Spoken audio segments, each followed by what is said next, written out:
examinations malpractice. I wish to remind all supervisors and regional directors of education that all teachers and supervisors who were linked to examination malpractice last year and are being processed for sanctions are banned from the examination centers. They are not expected to have anything to do with the examination. We expect you to follow the directive strictly. Letters have been sent to all regional directors. That was Director General of GES, Professor Ernest Kofi Davis. Away from that, the controversy surrounding the Bank of Ghana is deepening as the minority in Parliament launches a scathing attack on both the central bank and the governing National Democratic Congress, NDC. At a press conference, the minority described the Bank of Ghana as policy insolvent and in need of urgent bailouts. Here's a member of the Finance Committee of Parliament and MP for Kojo Upon Nkrumah addressing the media on Sunday. What happened on that Thursday when the NDC party, including non-MPs, came to Parliament, to the precincts of Parliament to hold a press conference to announce the audited accounts of the Bank of Ghana was an illegality.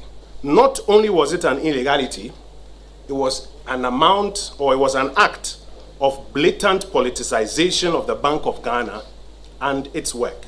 The governor, the board, and the government should take note that this politicization of the central bank will create issues for the operational independence and credibility of the bank going forward.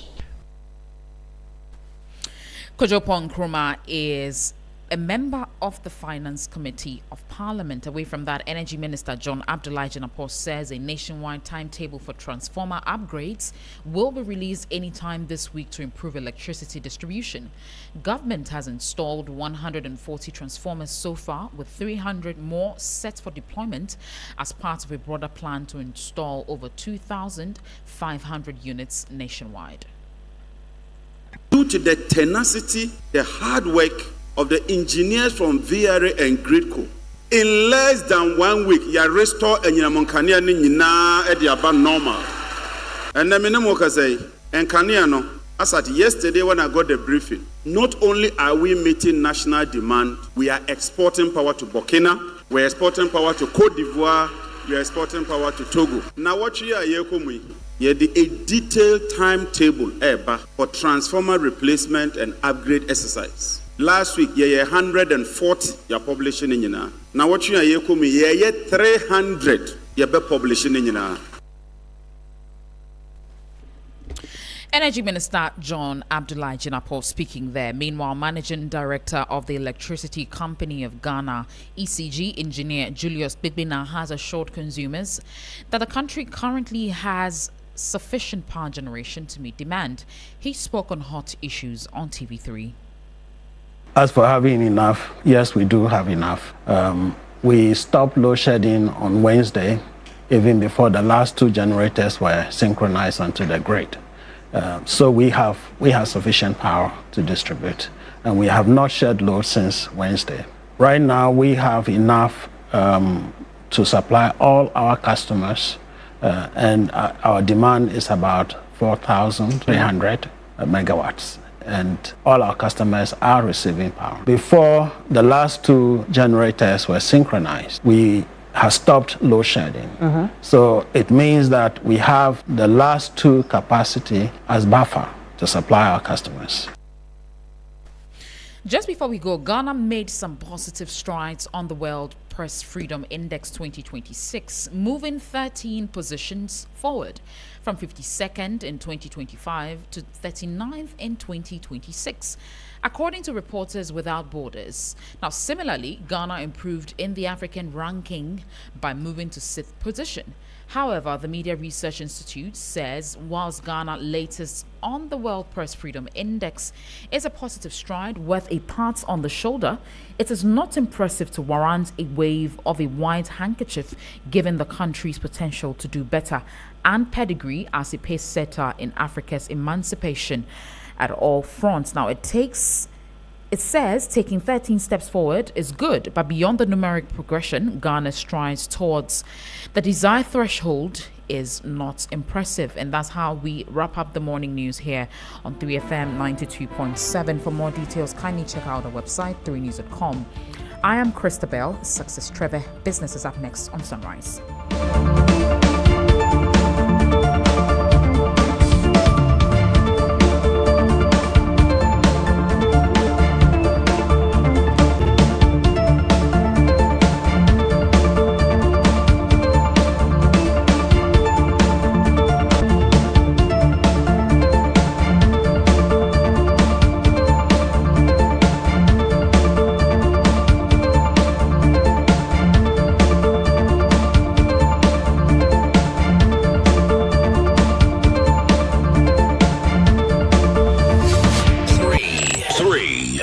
FM.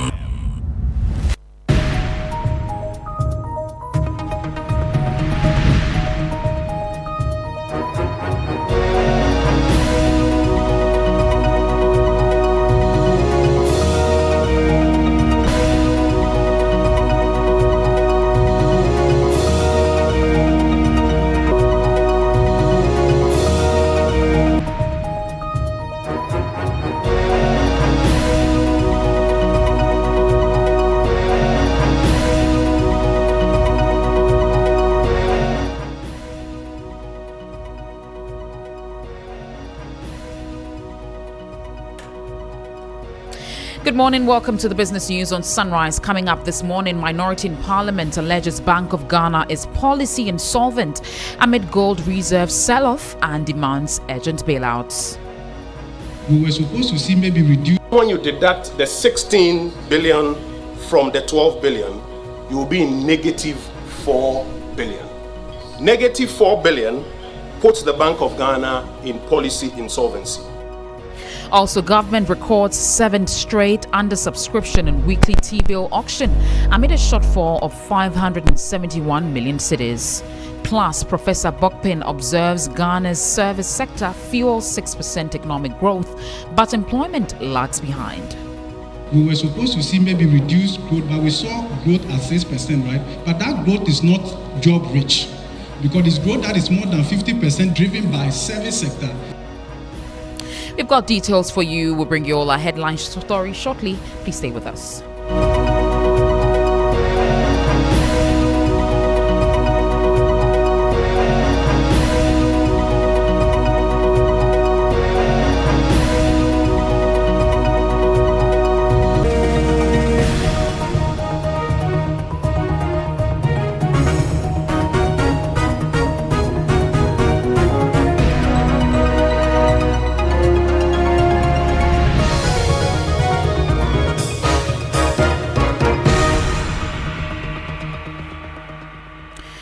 The minority in parliament says a financial crisis is unfolding at the Bank of Ghana. As new reports indicate, the central bank has become policy insolvent for the first time in the nation's history. According to its 2025 audited financial statements, the Bank of Ghana recorded a net operating loss of 15.63 billion cedis for the year, ending December 31, 2025, a 65% increase from the 9.49 billion cedis loss in 2024. Total negative equity widened to 93.82 billion cedis, primarily driven by high costs from open market operations and debt restructuring.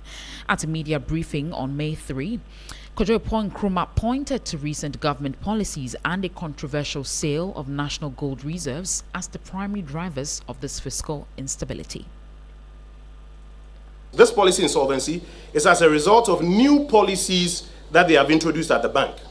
The implication of this is that the bank now requires an urgent bailout before it can perform its core mandate.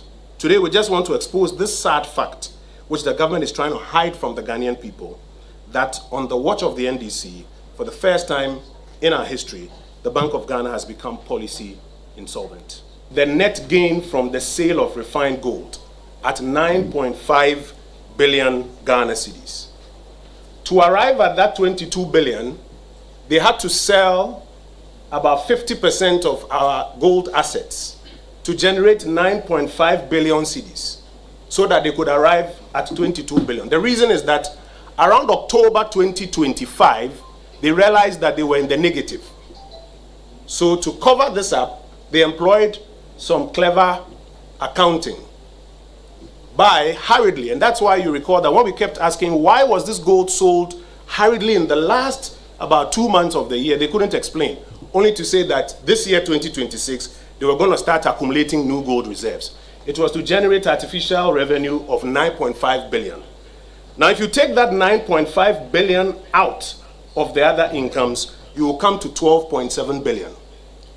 And now when you deduct the 16 billion from the 12 billion, you will be in negative 4 billion.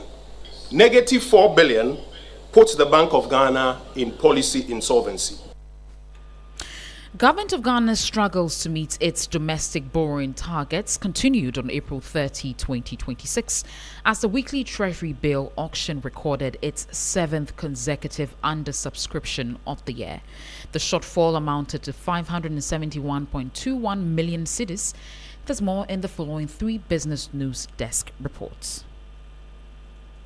Despite a target of 5.009 billion cedis, the auction saw a cooling of investor appetite. Total bids tendered by investors amounted to 4.884 billion cedis, of which government accepted 4.437 billion cedis. The 91-day bill saw investors offering 1.894 billion cedis, with government accepting 1.889 billion cedis at a yield of 4.92%.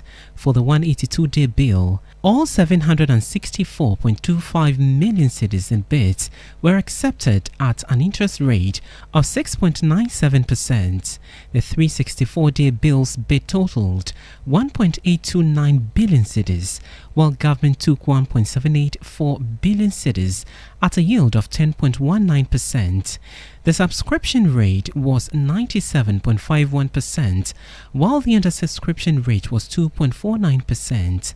The persistent undersubscription suggests that, while interest rates remain relatively low, investors may be holding back in anticipation of higher yields or shifting their focus toward other investment vehicles as the 2026 fiscal year progresses. Total shortfall was 571.21 million cedis, meaning while the bid gap was only 124.64 million cedis, government ultimately accepted 571.21 million cedis, less than its original 5.009 billion cedis target.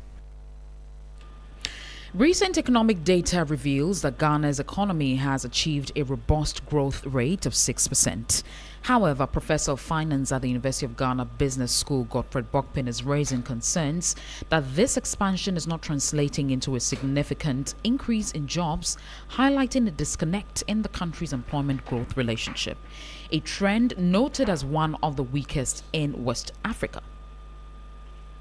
When we talk about the fundamentals of the economy, we are talking about development with respect to the real sector, which they track. So the question is, we've seen some kind of growth. How do we strengthen the employment growth relationship? Because the employment growth relationship is the weakest in West Africa. Ours is the weakest. Okay, and it's simply because we are targeting wholesale growth, we are not intentional.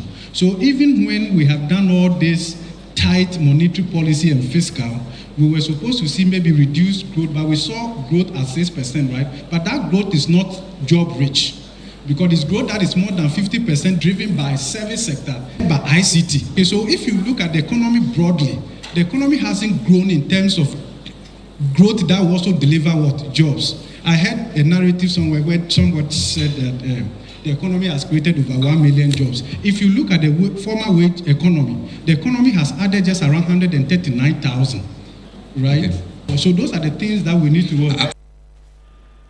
Professor Godfred Bokpin is a professor of finance at the University of Ghana Business School. While Ghana's economy shows signs of recovery through improved inflation and positive macroeconomic indicators, the Association of Ghana Industries is sounding the alarm on the need for long-term sustainability and meaningful job creation.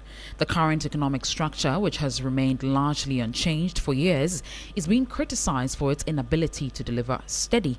Chief Executive Officer of AGI, Seth Trum, argues that the nation must move beyond the recovery stage toward consolidation and ultimately a total structural transformation. The question of sustainability, I think that is the most important point now. At this stage, we've had improvement in inflation, we have some good macros. How do we sustain this? And the sustainability, and then it links to the job creation that we are talking about. How do you sustain it and create jobs? Beyond the recovery stage, you need to consolidate, and then you need to have transformation. I think what we are lacking in our system now is transformation of our Ghanaian economy. If you look at it, the structure of the Ghanaian economy hasn't changed much for all these years. Manufacturing contribution to GDP has basically remained the same around 11. It's virtually flat. But where you have higher productivity to increase job creation is manufacturing and then agriculture. Agriculture is value addition. So we need to look at all these nuances. We are currently still exporting a lot of the raw materials. Gold has come in to help. The gold exports is helping. But as we speak now, we are not refining much. Therefore, if you are talking of sustainable jobs, to create jobs on a regular basis, then transformation becomes very important. We'll now take a look at how the cedi is faring against major trading currencies and how some of key commodities are also faring on the global market. On the interbank foreign exchange markets, the dollar is selling at 11 cedis 19 pesos. It recorded no change. The British pound is selling at 15 cedis 20 pesos. It's gained 9 pesos. The euro is selling at 13 cedis 13 pesos. It also gained 4 pesos. However, be guided that these figures could be higher at a Forex Bureau name. On the global commodities market, Brent crude is trading at $108.17 per barrel. Gold is trading at $4,614.21 per ounce, down by $3.64. Cocoa is trading at $3,596 per ton, up by $27.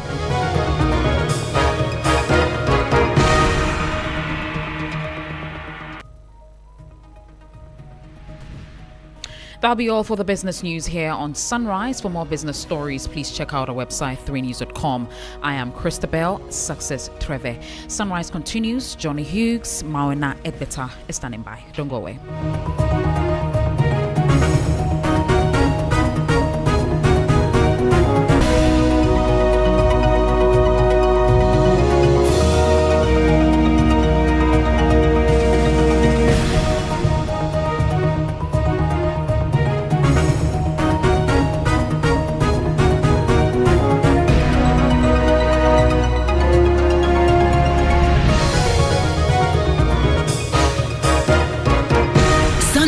On 3FM, the best in the morning. 6 here on the 3FM Sunrise. Big thank you to Christabel Success Treve for bringing us the 6 a.m. news as well as the business news. It's the start of a brand new week, the first in the month of May, and most certainly one that we can look forward to with glad tidings. And what are we sharing with you this morning as we gear into the month of May? A new month, new mornings, new possibilities.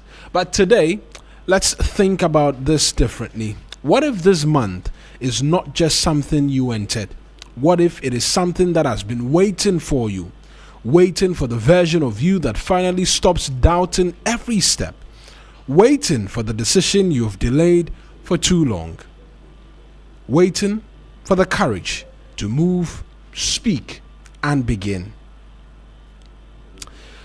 What if the month is not just something you have entered? Because sometimes we enter new seasons expecting life to change automatically. But months do not change people. Decisions do. A calendar can open a new page, while a person continues repeating the same fears, the same habits, the same hesitation. And that is how people quietly miss new seasons. Not because opportunity never arrived, but because they arrived unchanged. So maybe this month, it's us asking us of something different. Not perfection, not overnight transformation, just movement. The kind that says, I cannot remain the same person every season and expect a different life. Because growth is not accidental, it is chosen. And every new month quietly presents the same invitation. Will you continue familiar patterns, or will you finally step into the version of yourself that you keep postponing? So here's a reflection for today. If the month of May could ask or speak, what do you think it will ask us to become? Would it ask us to be more disciplined? Would it ask us to be more courageous, more consistent, more forgiving? Or would it ask us to be more focused? Because this month has possibilities attached to it, but possibilities only become reality when someone responds to them. So don't just enter this month of May, enter it with intention. Move differently, think differently, and respond differently. And by the time this month ends, may it find you stronger than it met you. And that is our message of motivation for today. It will help us into weather update, after which we'll get into a bit more for you. Kind Ketsy, DJ Phil, with great music on standby. And for a number of us, we've been experiencing rain as at this morning. In fact, it will lead me to make this announcement as well. The personnel of the Ghana National Fire Service, as well as the National Disaster Management Organization, there's a tree that's fallen on the road around the Kanda Estates area. If you're moving away from wheats and mango and wheat, headed towards the Kanda Avenue, towards the Nima Highway, you find that a tree has fallen and it's effectively blocked the road. Persons are having to divert along their stretch in making their way either to the Jubilee House or from the Jubilee House towards the Kandara Estates area. And so we'll ask that personnel do well to make their way there and help deal with the situation. A bit more in terms of the weather for you shortly, but right now let's get into great music. Kind Ketsy, DJ Phil. 3FM Sunrise.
This morning. I'm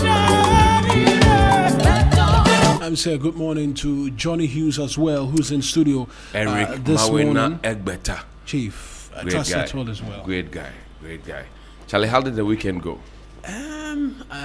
So we were at the funeral of. Yeah, I missed it too, Charlie. Yes, I had to dash out of the country small. Oh, really? Do something small. That's also very important, and so small coins. Sincere condolences. Small coins for small things. Sincere condolences to our colleague Lord Edward Sari, who fantastic guy. put his father to rest. I called him. I call him Lord of the Web. Absolutely. He's a great guy. Yeah. And so, a number of us were there on the Saturday. I'd indicated that I wanted to be there. Yeah. But Charlie, small coins. Yeah. You had to do the needful. You had to do the needful. And yesterday as well, I had family over as well, and so was my your wife and your children. Oh. No, I have siblings, and so my sister was with me yesterday. But you haven't married yet, eh?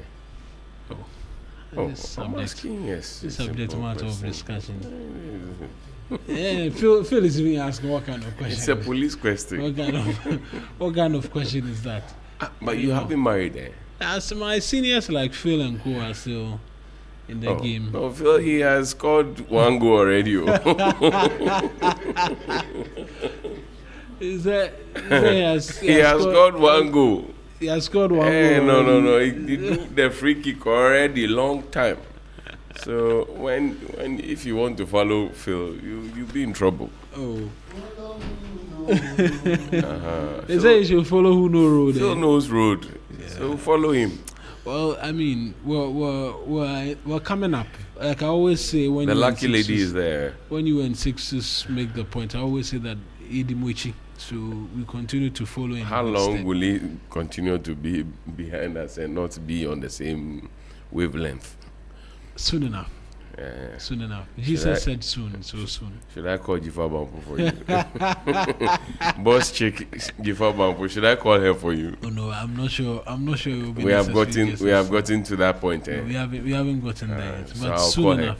I'll call her and tell her that Jifa Bampo, boss chick, this your son is not behaving properly. Soon enough. Soon enough, we'll turn the tap open. And then Charlie, but you shut up, pal. Hey, Charlie. Like I always say, it's a uniform. It's a uniform, man. We always turn up in uniforms, and so. No, you'll be fine. But you have dressed properly. For the occasion. No, for the day. For the occasion of the news. I always tell you, but for my extra responsibilities after here, right, you will most likely find me dressed like you, because I will prefer an African print more often than not. I know. Yeah. Charlie. So it's a part of the assigned duties, and so I continue to revel in. Yeah, I continue to revel in it. Survive. I have a few rants this morning, but I want to get into the newspapers first. After which, you want to fire a few people, like yes. Okay. Yes. I want to give some people touchlight.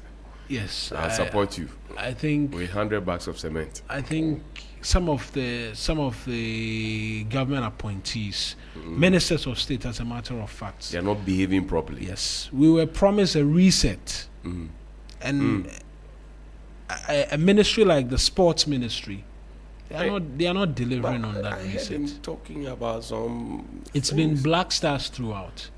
So Yesterday, so what happened to the black meteors, starlets, black and queens, our athletes, 4x100 team. Yes, even the guys who the weightlifters. Absolutely. He's not giving them their due. Not in the least. Not in the least. We qualified for the World Athletics Championship, which is slated for next year. We'll finish the We'll get into it. Yeah, be calm. DJ Phil is itching. He wants to play something. 3FM Sunrise.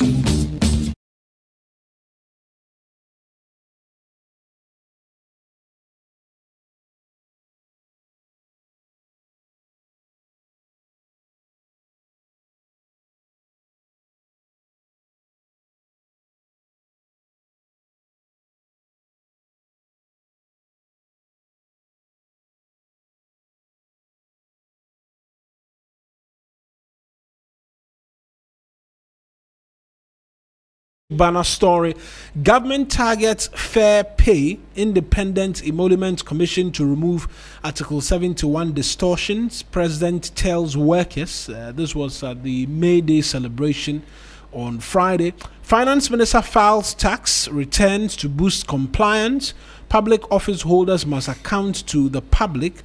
Economic stability must reflect in living conditions, as according to TUC.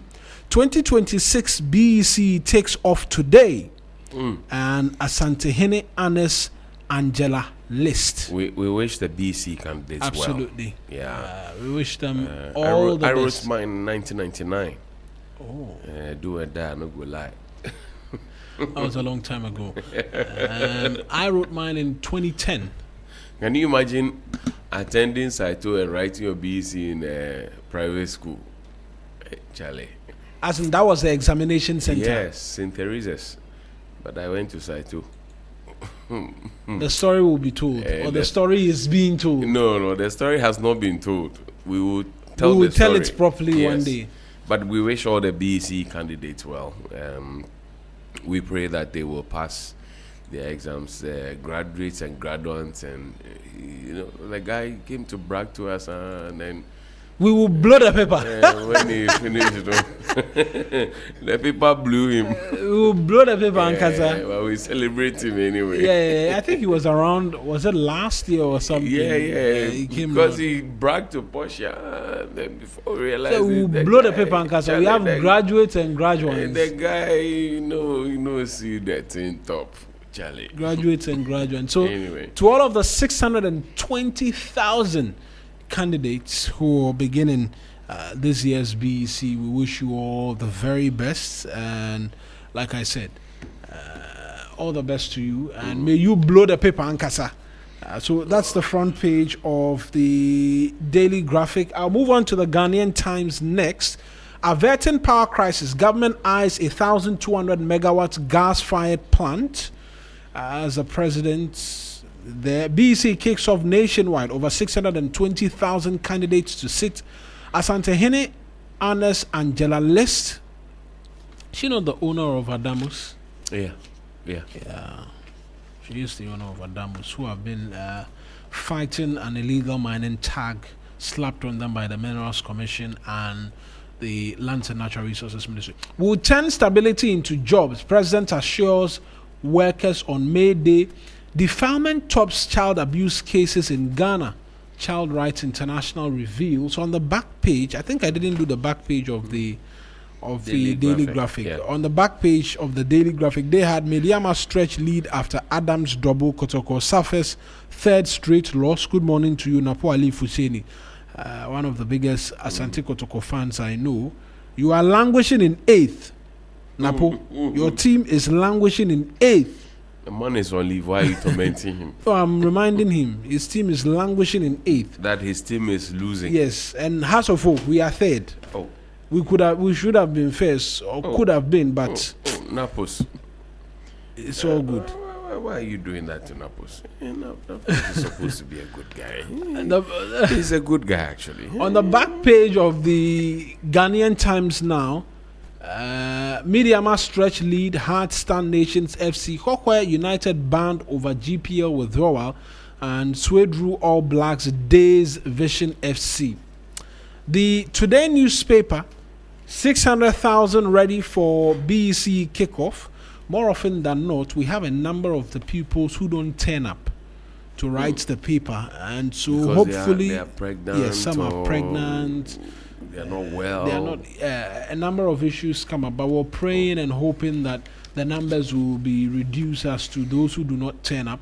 ATV celebrates May Day with wellness and unity cookout.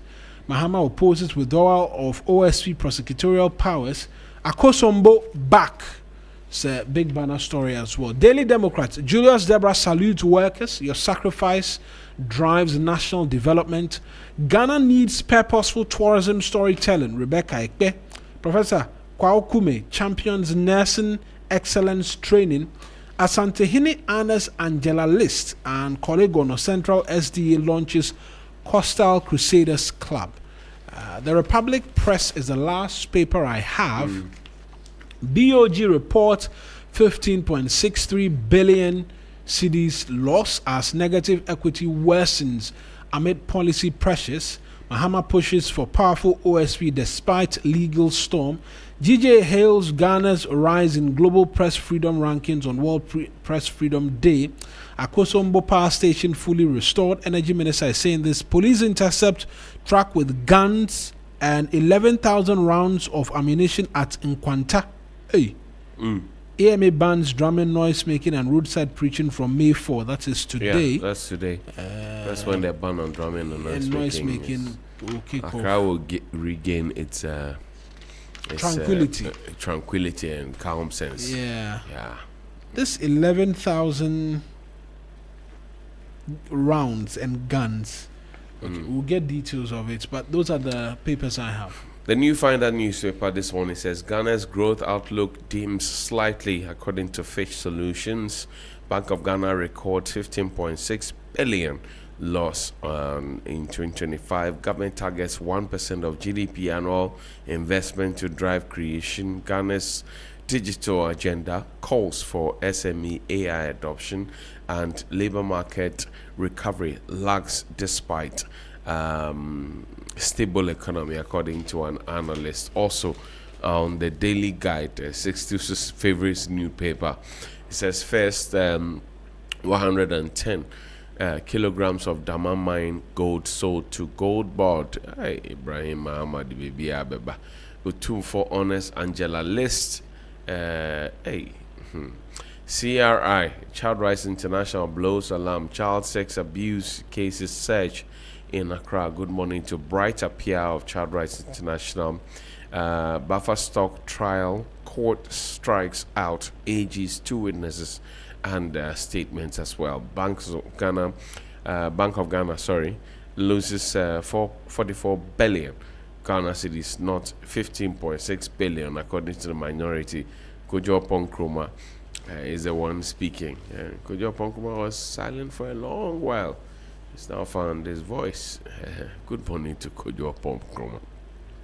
Osahin Afenyo marking. Apenyo.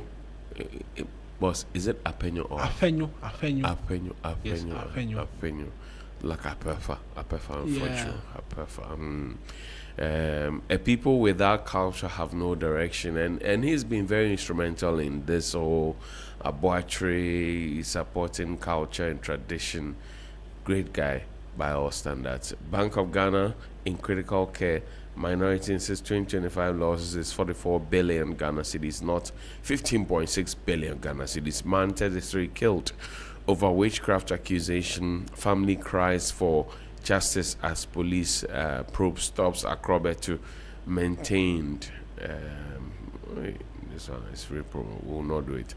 Criminalize sex for jobs, according to President John Dramani Mahama. The custodian newspaper says Bank of Ghana is policy insolvent. Spend 16.7 billion cedis to drag inflation to 3.2%. Minority decries. Also, Dama Mine sells total gold output to Gold Board. And finally, it's not finally, there's one more.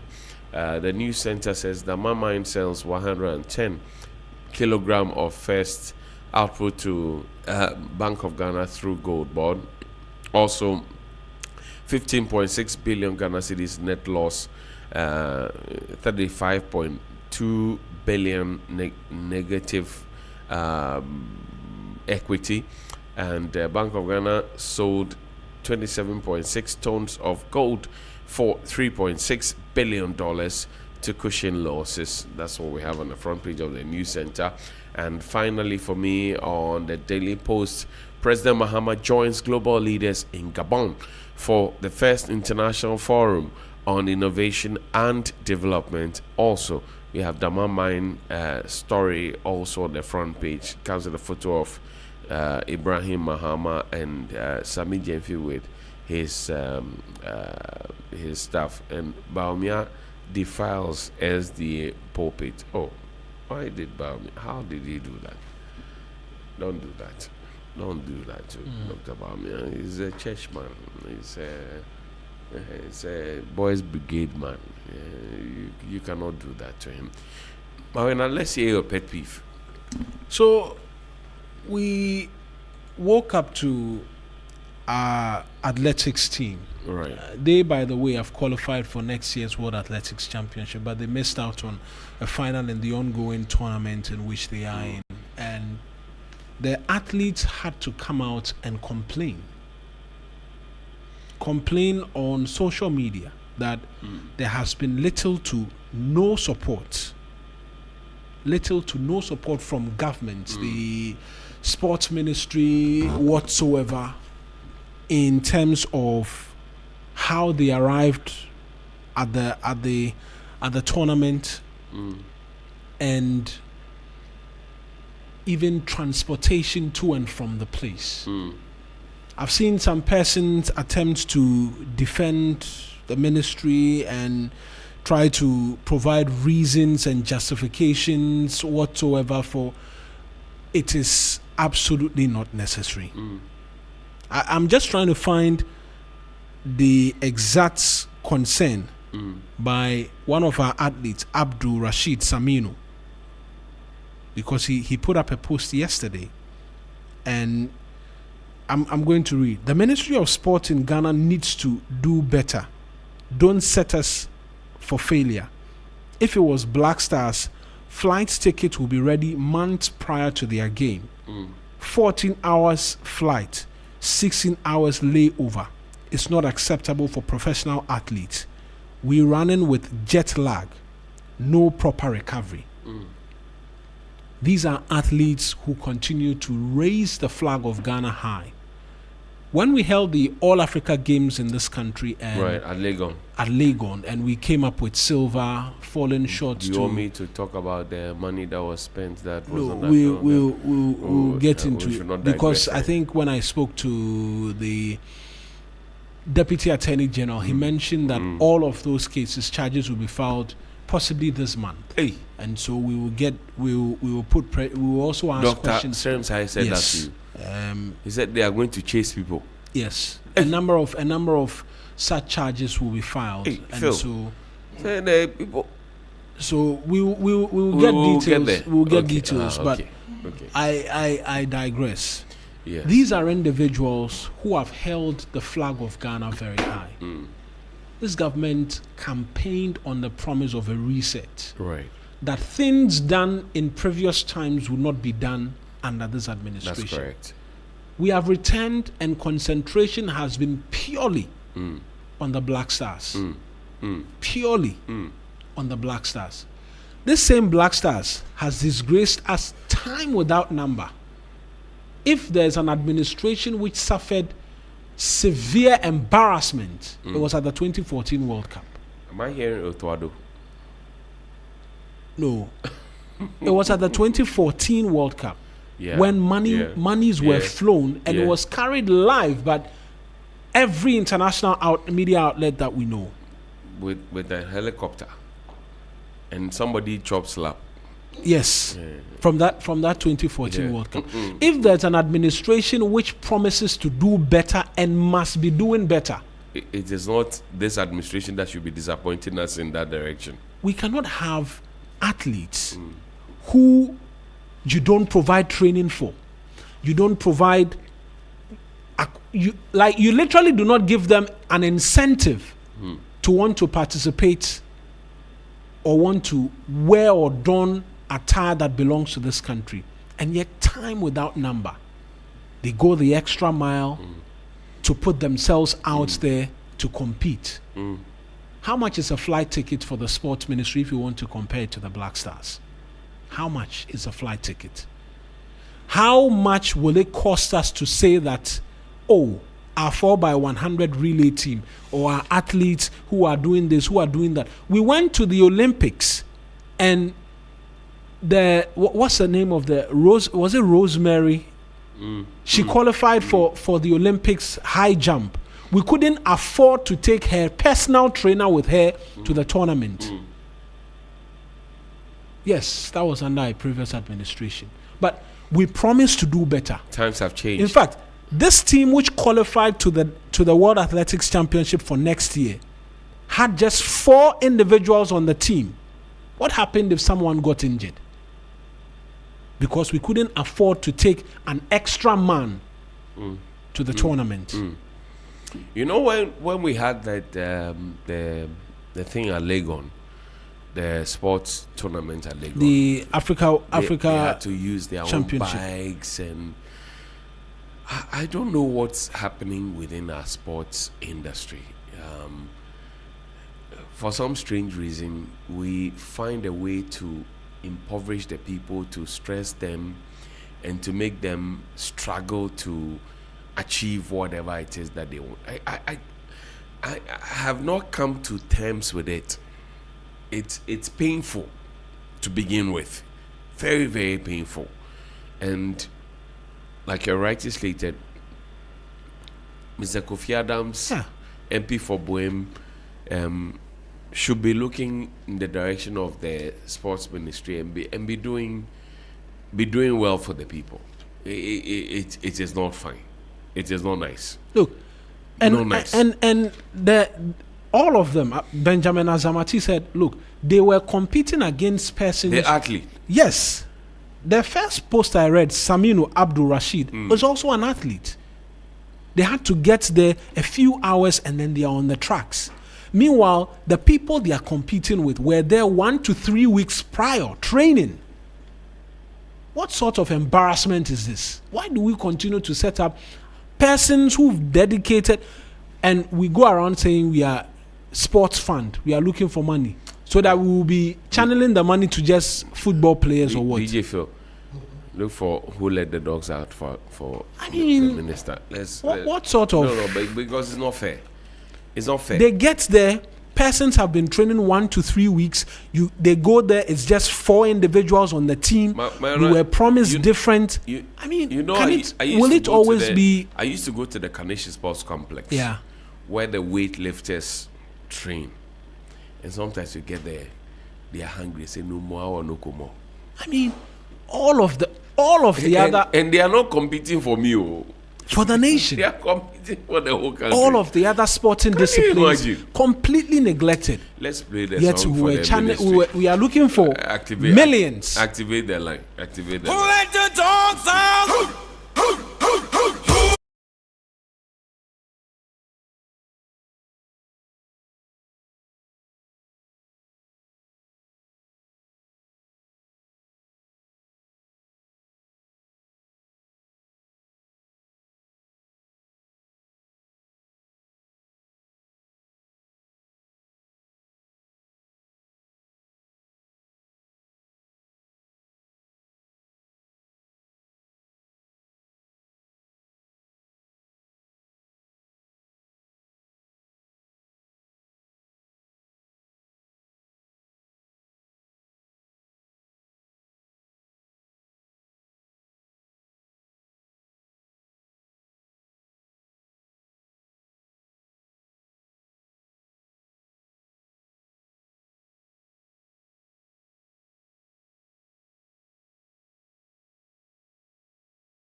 Sport Minister, Honorable Kofi Adams, with the greatest of respect, we qualify for World Athletics Championship for 2027.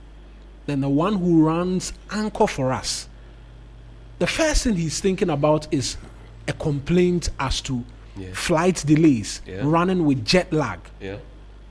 Then Benjamin Azamati joins in. This cannot be the way to go. I'm just looking at all Africa games. We won 69 trophies at the All Africa Games, right? The areas we won the most medals: arm wrestling, boxing, athletics. Consistently, those sporting disciplines have brought us medals. Gold medals, silver medals, bronze medals. And if we've won everything. Absolutely. And if a small dedication. See, I grew up watching Ignatius Geyser. He was high jumper. No, it was a long jump. Long jump, yes. Yes, I grew up watching him in the sun, getting absolutely no support, and he wasn't winning anything. He switched nationality to the Netherlands, and in that time when he switched nationality, he won a silver medal at the Olympics. He got, the moment he switched nationality, he got a personal trainer, and it worked wonders. We had Rose Yeboah qualify for the Olympics. When she was there, a personal we could not get a flight ticket to have her personal trainer be by her side to take on the world. What sort of embarrassment is this? Then every day, black stars. We are paying our coach over $100,000. We will be kicked out in the group stages. Oh, slow down. We will all be here. Slow down. We will all be here. We'll be kicked out at the group stages. Slow down. It's not a curse or anything. We will be kicked out at the group stages. So we know. We have watched on, all of us, shambolic management of football. So we all know. Even with that, the current administration has made funding available to be providing support for local teams. Eric, so we all know. And other sporting disciplines which bring us, please. The research that we promise is not research to go and be pumping money and be looking for money to be taking people, be flying people to go and watch the World Cup. Go and give the money to athletes like these. Yeah. The sports fund. Then this one, I have very little hope in that sports fund. It's going to be channeled just towards one direction. And this, particularly for this president, he's spoken so well about how when you develop sports, it has the potential to create jobs. That's correct. Benjamin Azamati, Saminu, Rose Yeboah, the many other individuals, if they are doing well, they get sponsorships. Companies come and will want them to sponsor them. You've given them a source of livelihood. Today, a lot of us grew up watching Usain Bolt, Tyson Gay, you name them. All they got was support. Ben Johnson. Ours has been a consistent tale of a lack of support. And we'll be going to campuses. You'll be seeing, there was the super zonals in the Ashanti region. We saw fantastic young individuals. Even the central region and the Greater Accra region as well. Where is the support? Where is the linkage to get them into a proper, well-functioning environment where they can thrive? Zero. Empty. Then every day, talk shop, like rubbish all over. Be calming down.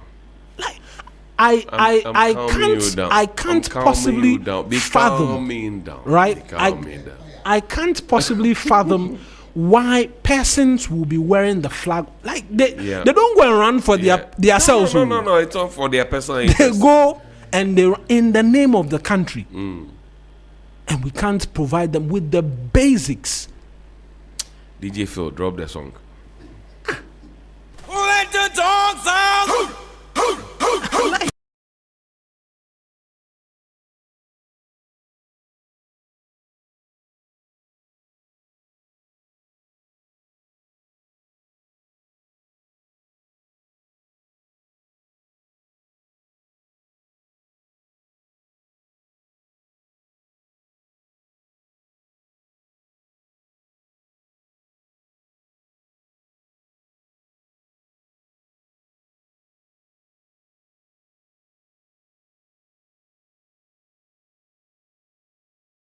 You can beg, I will demand. Of the circumstances. I will demand. You beg. But I'll switch the language.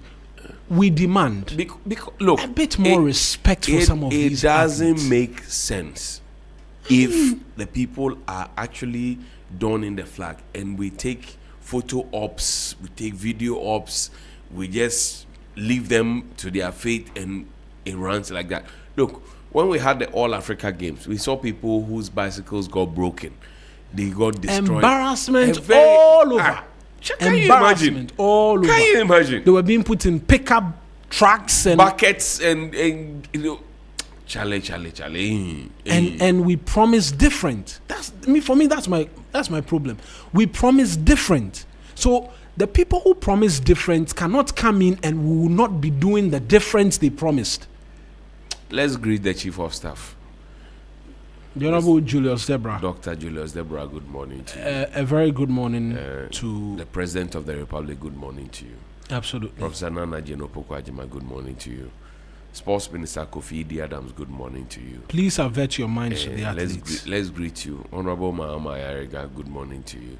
We are greeting all of you because we know that you have the capacity to be able to take some of these decisions that we're talking about, that we're lamenting about. And it is not fair to them. Look, the sports people do a lot of honors to us, and you have to handle them with a lot of care and caution. That's all we are saying. That's all we are saying. And a good morning to the Transport Minister as well. Please, the Metro Mass 100 buses. But why are the buses not being Please, deployed? They have not been deployed. It's a month, if I'm not mistaken. It's almost a month. You have to bring their buses. Is it registration? What is causing the delay? But government is doing work with government. Why should it be a problem? If state insurance is insuring, DVLA is the one registering. But why should it be a problem to begin with? Where are the buses? We can register vehicles in a week. So what is happening? What is happening? Please get the vehicles onto the road so that the ordinary Ghanaian can also benefit. 100 buses. You are bringing the other one in August and the other set in November. Well, slow 300 down in all, yes. Right? So you bring the buses. Let's use the buses. Bring the buses, boss. We beg you. Bring the buses. Let's use the buses. That's all we're asking for. We are not asking for plenty. Just bring the buses. The buses are already here. You ordered it in our name. Now we can't find them. Please bring the buses. Where are they parked even? Metro Mass offices. So please bring the buses. We beg you. We beg you. Right. Big on the agenda as well this morning is the report from the BOG and all of the concerns which have been coming from there. The minority has been holding a news conference. The NDC started with a news conference as well to start off the entire conversation. The Republic Press has a story, but I'll try and see if the other versions of this story on other papers so that we can get details of. Okay. Perhaps I have to do the Republic Press's story. But while you look at it, right. Let's look at page 3 of the Daily Guide. Child Rights International blows alarm. Child sex abuse cases surge in Accra, and the Greater Accra Regional Command has become a hotspot for child sexual cases, with defilement topping the list of cases. A new report by Child Rights International Ghana has stated. Now, a report says perfidy of justice against children, evidence from evidence from child abuse in Ghana revealed that out of 899 child abuse cases recorded by the Domestic Violence and Victim Support Unit of the Ghana Police Service across 10 regions, defilement accounted for 534 cases, representing 59.4%, with Greater Accra region contributing the highest proportion. Hey, people are doing things here. I saw the thing and I was greatly troubled as well. Let the children grow. I was teach them, don't eat them. Teach them. I was greatly troubled. Teach them. I think I read that headline on defilement tops child abuse cases in Ghana. Now, it says the growing concern here is that the report concludes that while Ghana has established legal frameworks to protect children, delays, weak coordination, and gaps in accountability continue to undermine their effectiveness. With Greater Accra leading in the reported cases, the findings have intensified calls for targeted intervention in high burden regions. Wow.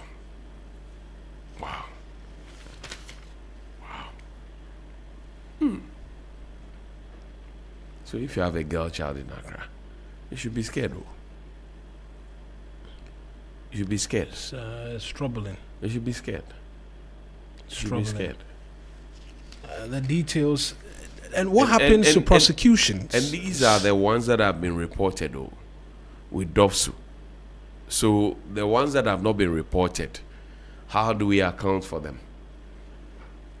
Bright Appear and his Child Rights International, they are doing some great work, but how do you report for what has not been reported? Are these... So, I'm asking a bit more in terms of the questions. Are they reporting these cases? So, that's what I'm saying, that what has been reported is over 534. But we know from DOPSU that over 800 cases have been reported. The ones that have not been reported, and you know, in most of these cases, Phil, they say, if yes, and then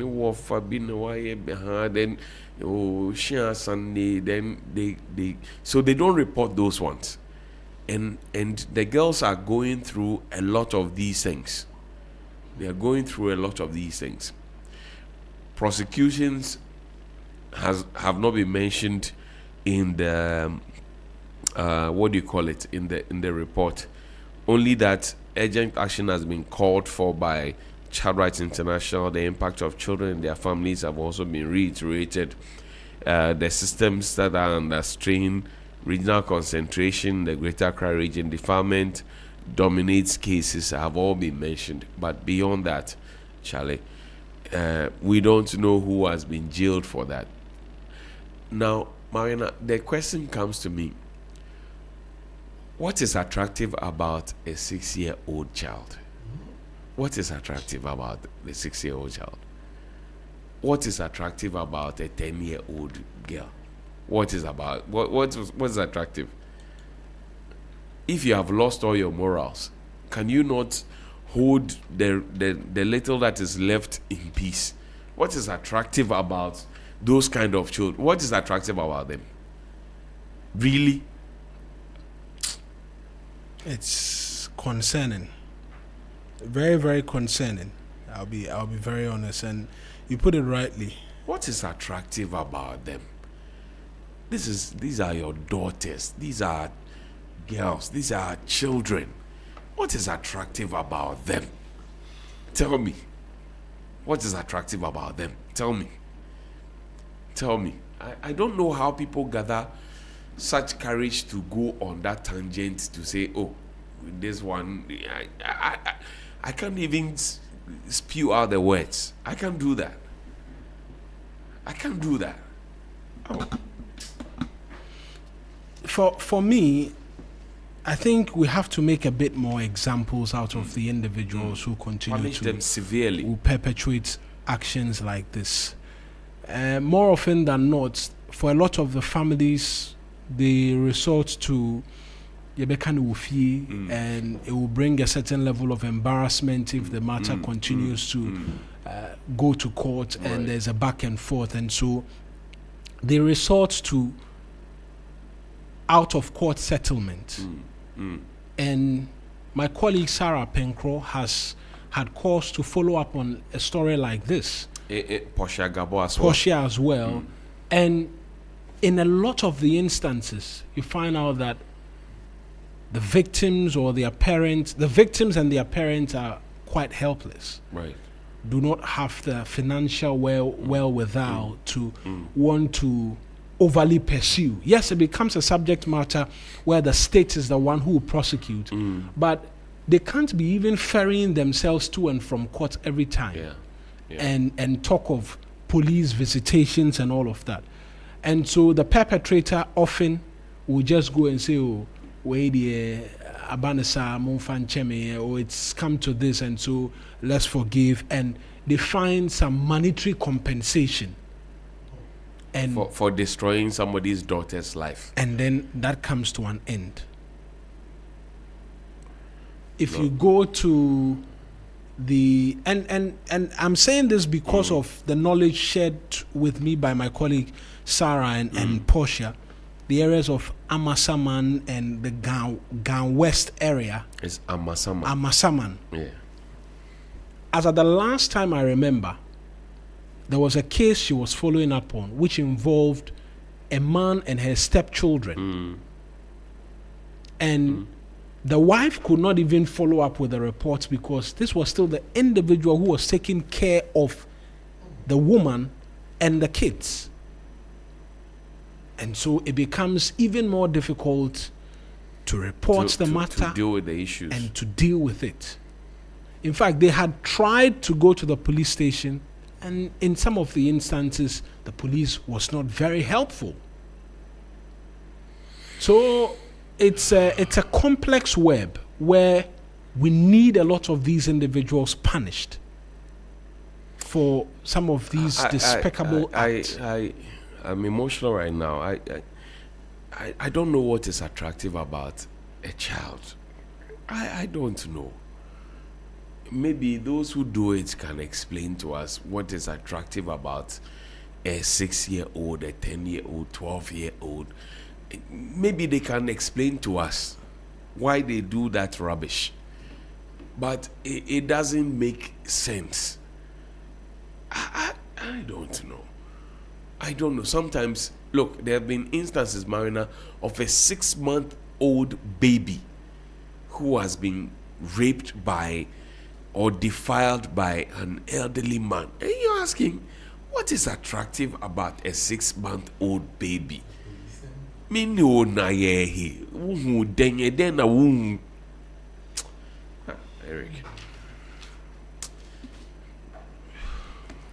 Terrible development. But I mentioned the minority and the majority has been speaking in relation to the Bank of Ghana and their 2025 audited report. I will have us listening to the minority briefly because they addressed a news conference. Kojo Ponkroma addressed that. Before we move on to that, good morning to Leski Sedu. She's not happy about this grown men who are misbehaving and defiling girls here and there.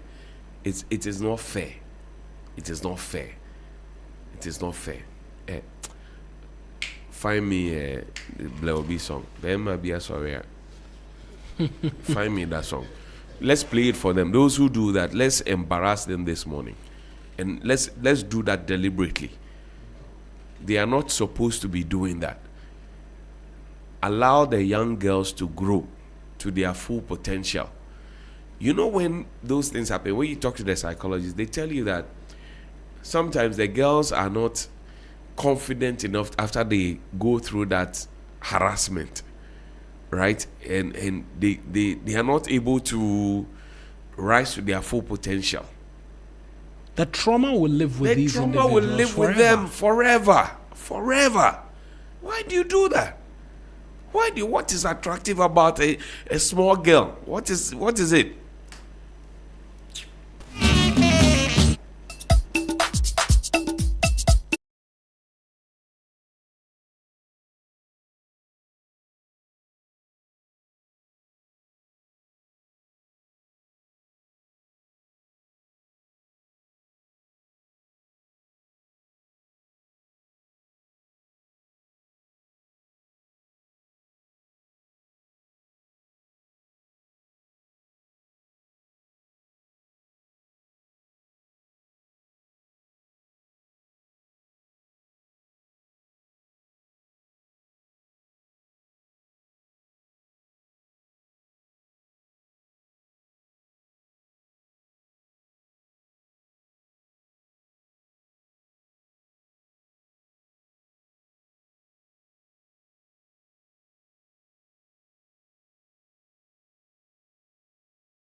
on that score. Very, very disheartening. This path that a number of individuals are on, it's not helpful. It's not helpful. The trauma that these kids will have to live with for the rest of their lives as a result of, the numbers, 59.4% of all offenses committed against children, making it the most common form of abuse, being defilement. It's troubling. That's more than half of all of the abuse cases reported. And for a lot of the instances, a number of these cases go unreported as well. Very unreported. I don't know if we could speak to Brighter Pierre this morning as well to get a bit more from him, even as we continue in the light of this, to get an understanding as to why this is persisting, what the challenges are. Is there a case of a lack of prosecution? I believe it's because we haven't punished enough these individuals who perpetrate these crimes. But anyways, I was talking to you about the minority and that press conference by the Ofuasi and Yoruba MP, who's also the ranking on the Economic Committee of Parliament. Let's take a brief listen in, and then we'll return as well with other aspects in relation to conversations on that front as well. Caucuses over the Bank of Ghana's. We'll take a listen in pretty shortly of the ranking on the Economic Committee of Parliament, but here is exactly what it is that he had to tell pressmen yesterday. Before midnight on Thursday, April 30th, 2026, the Bank of Ghana finally published its 2025 audited financial statements on its website. Since then, the minority has examined the accounts line by line all across the 136 pages that were published. We've also studied with care the propaganda attempt that preceded it by the NDC party, hoping to do a PR spin to take away the gradual rundown of the bank. We've come here this afternoon not to gloat about the things that we forewarned earlier, which have sadly now come to pass. Rather, we are here to share with the Ghanaian people the numbers that the government wanted to hide, the worrying implications of those numbers, and a host of other troubling developments that the Bank of Ghana accounts reveal. We shall also be exposing the untruths that this government has been peddling about the state of the Bank of Ghana. We're doing this with the hope that at least for once, this government will listen and change course so that we avoid the disaster that is staring the bank in the face. Before I turn to the numbers, some of which I'll show you on the screen, I want to begin with a note of caution. And we give this caution respectfully, in good faith, and in accordance with law. Section 58 of the Bank of Ghana Act, Act 612 of 2002, prescribes the sequence for how the central bank's audited accounts should come into the public domain. First, the Bank of Ghana, within the first 3 months after the end of the year, has to transmit the audited accounts to the Ministry of Finance and publish same in the Gazette. And then second, that's subsection 2, the minister responsible for finance is supposed to transmit the accounts to Parliament with comments. The Act does not say that the Bank of Ghana should hand over the accounts to a political party to announce prior to the minister presenting it to Parliament. What happened on that Thursday when the NDC party, including non-MPs, came to Parliament, to the precincts of Parliament, to hold a press conference to announce the audited accounts of the Bank of Ghana, was an illegality. Not only was it an illegality, it was an act of blatant politicization of the Bank of Ghana and its work. The governor, the board, and the government should take note that this politicization of the central bank will create issues for the operational independence and credibility of the bank going forward. 92.7. And this must stop.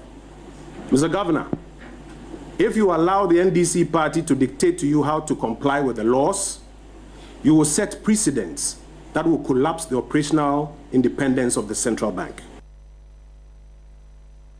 I want to quote from their own 3FM accounts. 92.7. Policy solvency reflects the capacity of a central bank to finance the full cost of its monetary policy operations, principally open market operations and other liquidity management instruments, from its own internally generated income without recourse to monetary financing or extraordinary government support.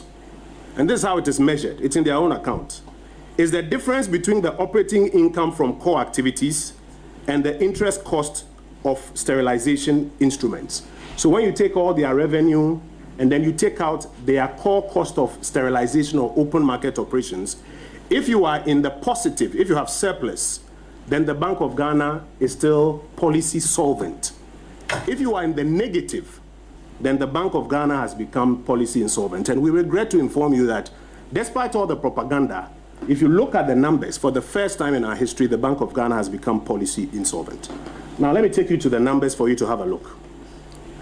They say in their report that in 2025, the Bank of Ghana recorded a strong policy solvency position, improving markedly over the 2024 outturn. This, fellow Ghanaians, is not true. Now watch.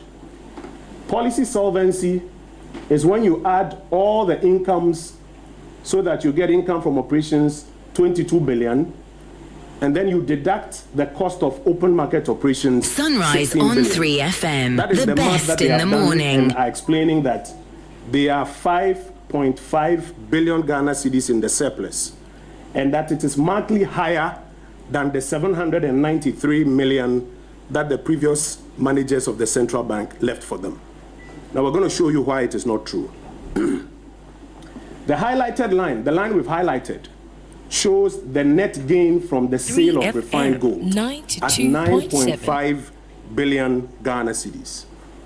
To arrive at that 22 billion, they had to sell about 50% of our gold assets to generate 9.5 billion cedis so that they could arrive at 22 billion. The reason is that around October 2025, they realized that they were in the negative.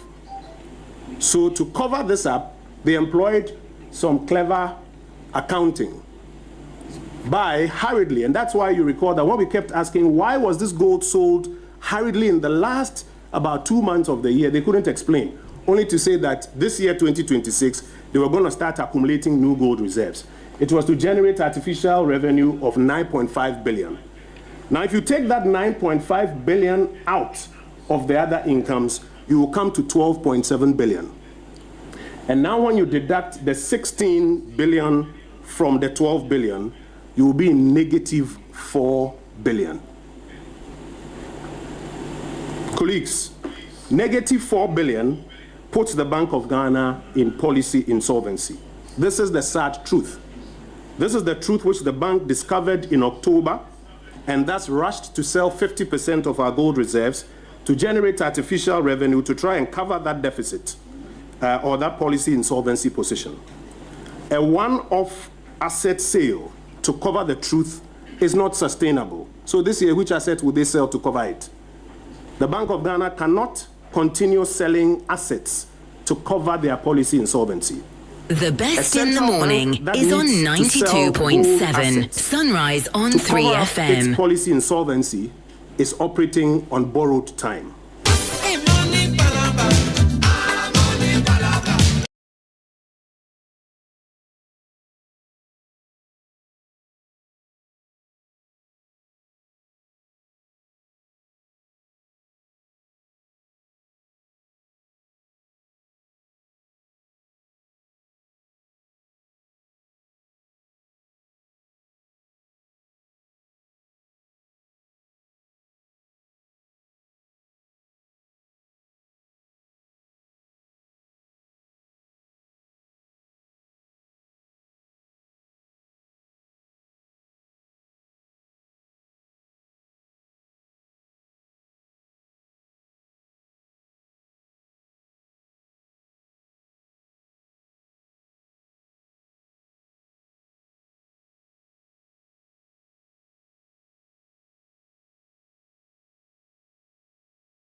opinions have been differing, right? Different opinions as to what this means, particularly for the negative equity concerns and whether or not the bank is solvent. For the Bank of Ghana, they make the point that, look, we're in a position where we can continue to take care of matters relating to our mandate. Monday walk out every day, every night. When you go to market, you need money every day. When you go shopping, you need money every day. You want a house, you need money. You want big. Then the minority says, look, we do not believe that, and we're of the opinion that you want woman, you need money.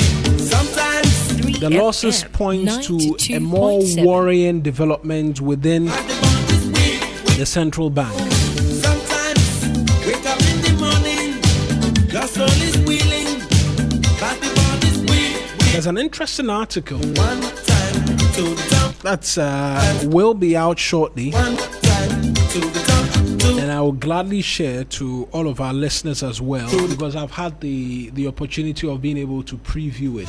It's a dispassionate analysis by a colleague of mine, looking at the BOG's latest report.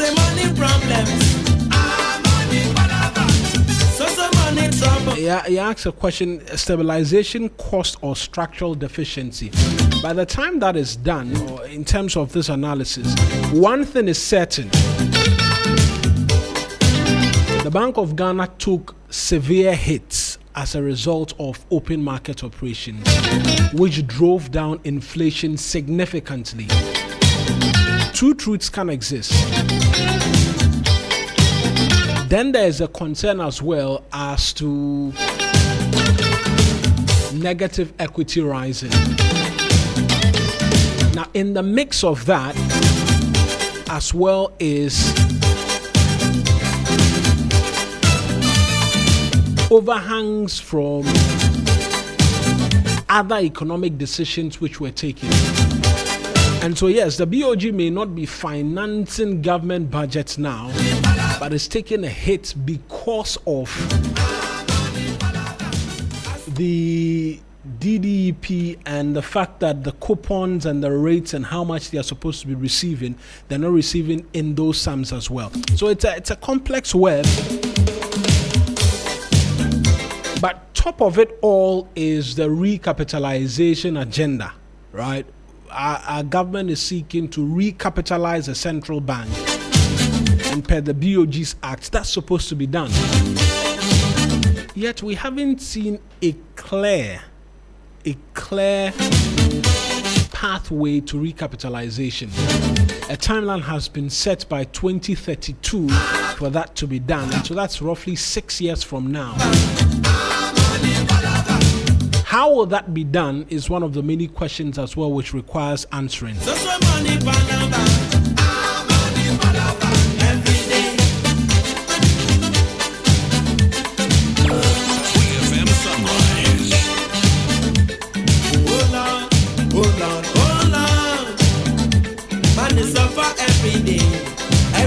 Every night.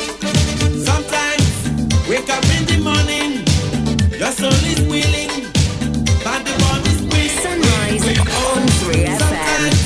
Wake up in the morning. And so we're back on Facebook as well. Let us know what you think of the many subject matters on top of the discussions we've been having. To the top, 2 times to the bottom, 3 times to the fight.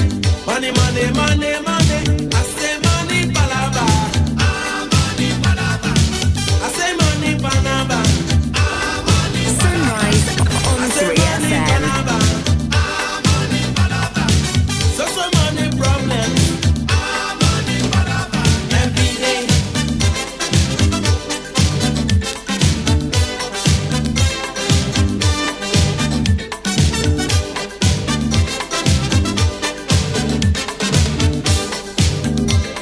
So we've been asking questions as well as to the Metro Mass Transit and where the buses are. My colleague George Quainin followed up on it and put together a report speaking to authorities there.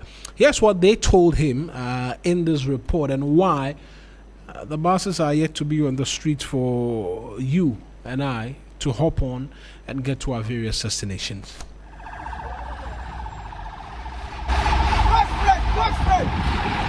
Metro Mass Transit is done with all preparatory arrangements for the 100 Isuzu buses from Egypt. What is left now is the president officially the buses and handing them over to Metro Mass Transit to commence full operations. Within the last 8 years of the previous administration, buses supplied to the company were all under third-party arrangements. Now under this package, by the president, we are fully 100% insurance cover. Aside that, President Mahama is also mindful of the well-being of our passengers who over the years have been loyal to us. So now President Mahama has admonished us to do what we call passenger insurance package. So under this compact, our passengers are also going to be insured on a different package altogether. Deputy Managing Director Haruna Parade also touched on some social media posts suggesting the new buses aren't fit. If you look at even the bus which was displayed, just take a critical look of it, compare it to the Isuzu buses. They are not Isuzu buses. The bus that was being pushed was not an Isuzu bus. So just somebody out of mischief just took a picture somewhere, put a brand on it. How can you have a brand new car tear rubber being pushed? Even the whole used car. So if the buses are 40, when the buses hit our road, I believe Ghanaians will smile and will say the president has given us a good deal of a transport system. In a bid to address the transportation woes, particularly the long queues at bus stops, Metro Mass is going cashless so passengers can book at the comfort of their homes. The full operations of the buses have actually taken some little time. But I can assure the good of Ghana that the president being sensitive and mindful of the challenges confronting our innocent passengers and Ghanaians. Obviously, within the shortest possible time, I'm sure that once the letter has gone to the necessary offices or quarters or authorities, definitely they will respond to us. I'm sure by the close of tomorrow. Some 1,200 direct jobs are expected following the operationalization of the 100 buses. Apart from the Isuzu buses that are received by the country from Egypt, Ghana is also expected to receive some EV buses to augment the already existing fleet. And in anticipation of that, these EV chargers have built and this is located at the main right here at Carnation, other terminals will be having these chargers.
They're waiting to hand over the buses to the president, and then it will be outdoored. Then we can begin to get onto it. As much as I appreciate all of that, it always brings us to the question: must we always outdraw a number of these things? In terms of the politics we practice and the way we go about things, you can understand. You have to show evidence of the work that is being done. And so we need to be loud about it. That's pretty much what the Fourth Republican dispensation has become. But I want to juxtapose that with the urgency with which that directive was given for the buses to be released and all of that. And I asked whether or not it will still qualify for us to continue the hold-up, or the people are already waiting, so let them wait a few more days and then we inaugurate or we launch or we outdoor it and then they get onto the buses. You know, that's what I'm just juggling in my mind right now.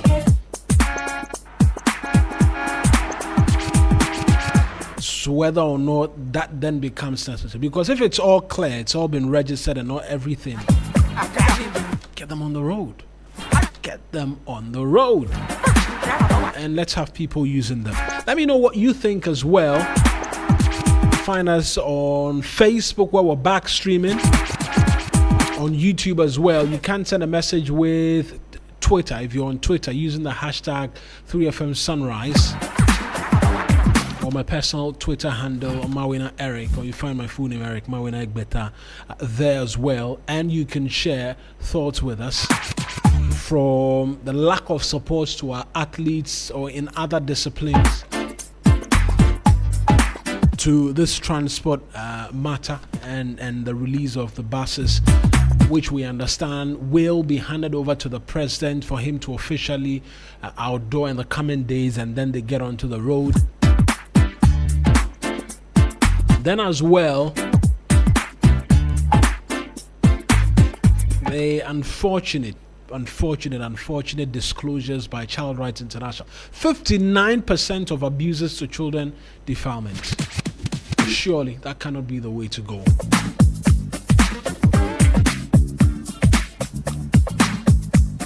And of course, Money Matters, BOG report and its associated cost and conversations. We'll get into that a bit more for you if you stay with us.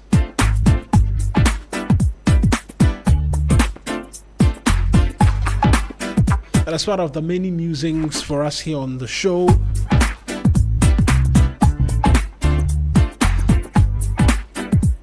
that's one of the many things we've been talking about this morning as well here for you on the 3FM Sunrise. And so let us know what you think while I dive deeper into a bit more in terms of the details for you as well. So we've been talking power crisis for some time.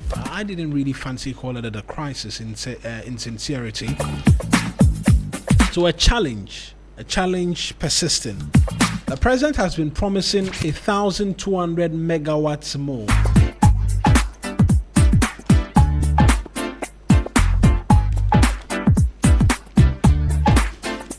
And that story as well is in the Ghanaian Times newspaper for us this morning.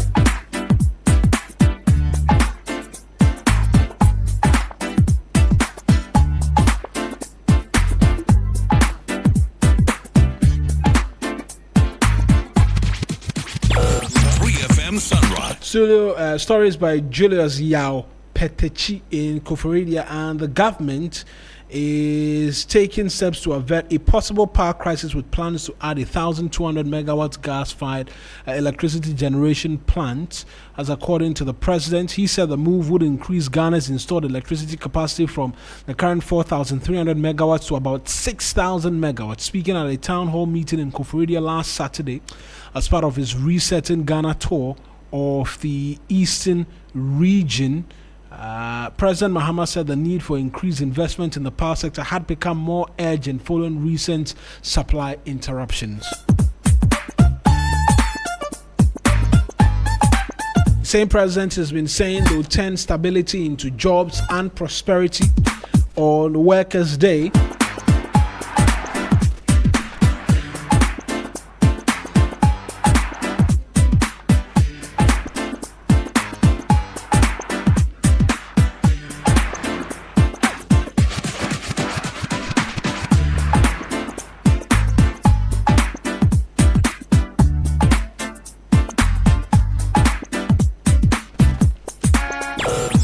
3FM Sunrise. Sunrise on 3FM.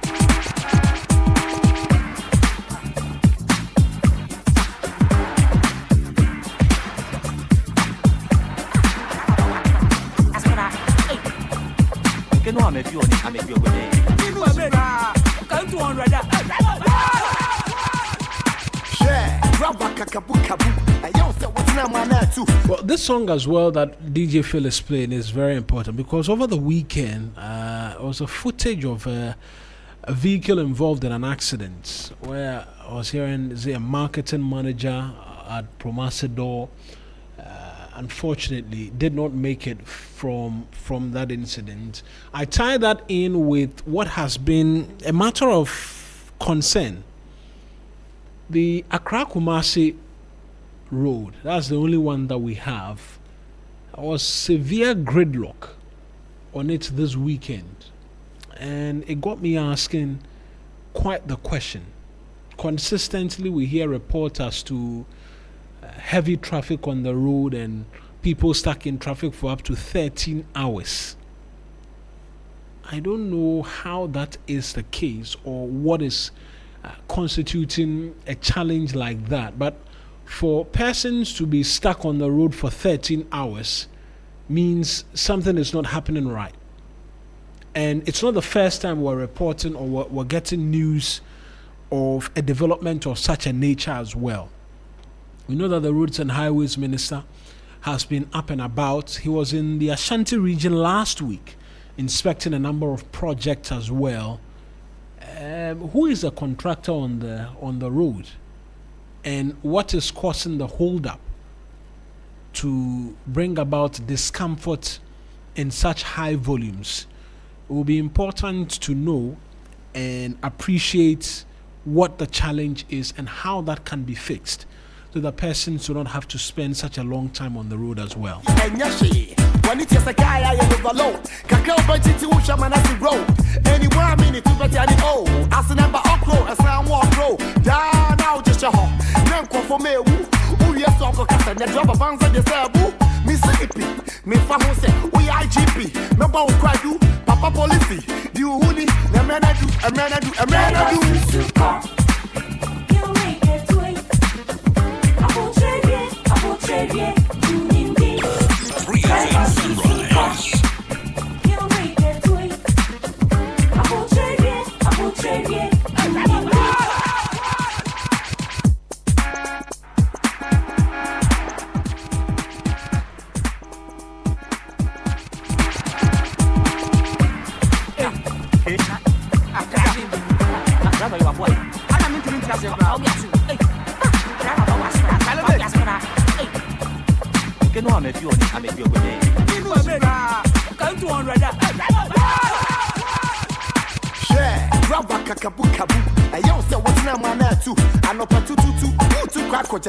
What the car come when it's time, best next year, yachi, I said, I rather find control. A quantity that's so, 2 years, open Tamakudu.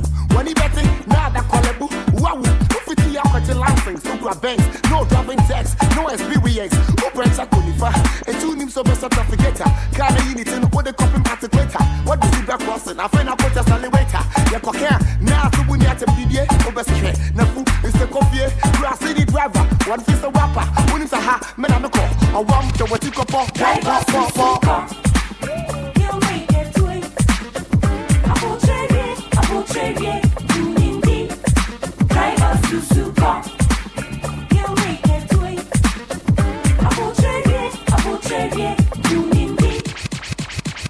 Many papa, we a passenger, a yama one of far, when we can't, and so thin driver and cassa, Yana Cassa send a before.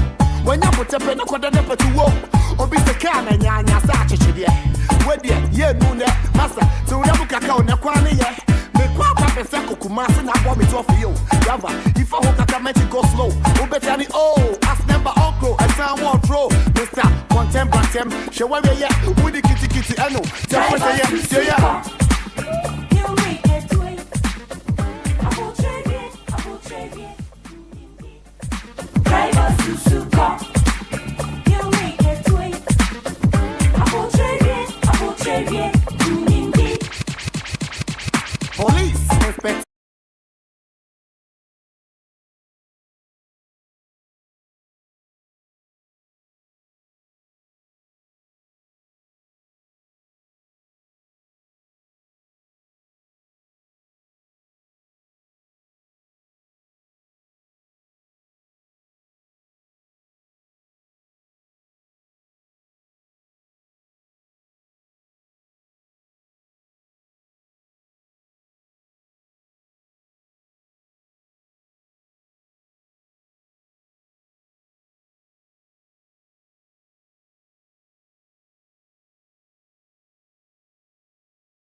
Here with the very latest from the world of sports. It's been a good weekend for a number of the teams, I must add.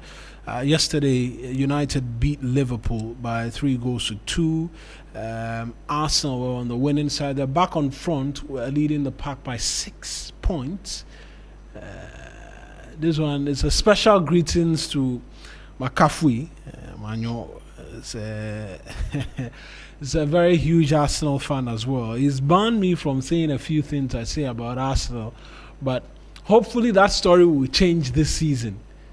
Even though I am not a very huge fan of Arsenal Football Club, but hopefully that story changes this season for them as well in terms of an outcome as to development for the club. But like I mentioned, why argue with an Arsenal fan when you can just wait? That motto, it stays forever. But this season, meanwhile, they say they never walk alone.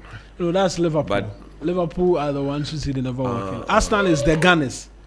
Hey. Manchester be the Red Devils. But you are a United fan. Forever. Yeah. I'm a United Yesterday fan. you guys won, right? Oh yes. Yeah. We will score them. Why? Again. Which team do you belong to? I'm a Chelsea fan. Oh, can you imagine? Women's Fellowship. Women's Fellowship. I'm a Chelsea fan. Women's Fellowship. I'm on a small leave with the team. Women's Fellowship. They are not. Women's Fellowship. Oh no, I'm not sure Chelsea is a women's. Women's Fellowship. Inarguably one of the most successful. It's called blue. Say blue. One of the most successful. Say after me. Say blue. It's one of the most successful. Say teams blue. In the Methodist Women's Fellowship. Say blue. One of the most successful teams in the 21st Say century. blue. If you go to Tamale and you go and tell Chief Kesme of 107.1 that you are a Chelsea fan, he will laugh at you. Say blue. Say blue. Say blue. Oh. say blue. You are even wearing blue and white. Say blue. Blue is the color. Blue is the color. Thomas, I don't tell Papa good morning to you. You are in that miserable team with him. Say blue. No, it's not a miserable team. Oh, yes, for now I agree it's a miserable team. Say blue. It's a very miserable What team. is preventing you from saying blue? No, that would be an indictment on my person. Just say blue. No, if you say blue is the color, I will agree with you. Blue is the color. Yes. But it's blue. Football is the name. If you want, I can play the team's anthem for you. Phil can play for you. But it's blue. No. We are one of the most successful teams in the 21st century. Hello? No, I'm not talking. I say in the 21st century. 2000 and beyond. We are one of the most. Relax. You are missing the plot. I get them before no be property. Oh, we got some this season. We got a trophy this season. No, I get them before it no be property. We are in the finals. We are in the final. We are in the FA Cup final. Doing what? We're going to face Manchester City. And the lines will fall favorably for us. Just say blue for me. The lines will fall favorably Just for us. Just say blue for me. And then we will see. Just say blue for me. No, you see, try as you may, Chelsea Football Club cannot be the butt of all jokes. I say just say blue for me. No, that's the point. That try as you may. So you can't say blue. Our club has been very successful for some time now, and so it cannot be the butt of all jokes. Eric Mawuena Egbeta. Just say blue. Listen to this. United.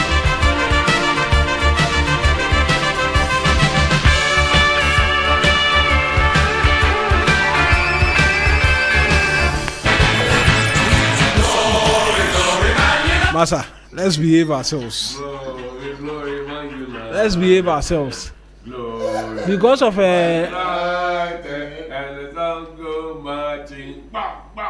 you're a United fan as well. Yes. Okay. Why? Okay. I understand. You are even wearing blue and white. I understand.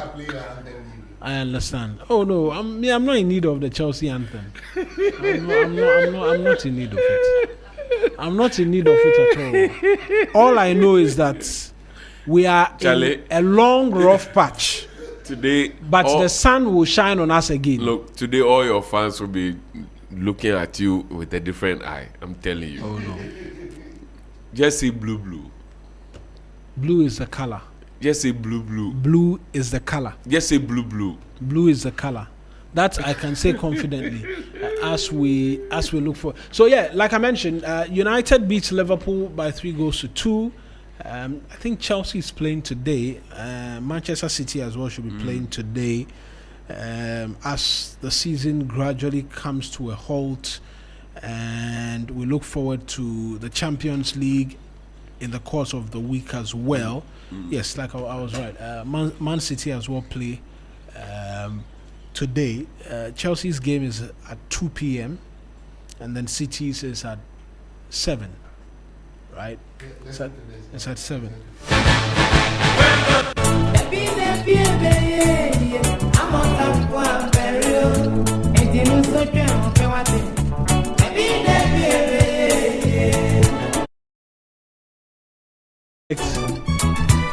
I just blame the UK government for the speed Why with you which blaming a whole government for your woes? They were the ones who sanctioned Abramovich, and then they forced the a whole government for your woes. Well, play football, you are joking. Equity managers come to take charge of the team. I said go and play football, you are joking. Assets and they are then you come and blame the whole government.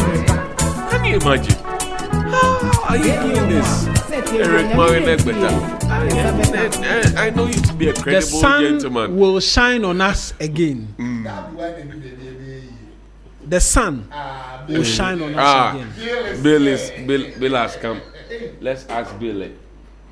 I'm just saying that the sun will shine on us again. Which team do you support? He's an Arsenal fan. I can say that confidently. Thank you. What do you make of Chelsea? Chelsea, they need deliverance. We are not alone. Oh, I don't think. We are not alone. Chelsea, they need deliverance. I don't they think. Say you need deliverance. I don't think I have said otherwise. I am honest enough to say that this Just team say blue.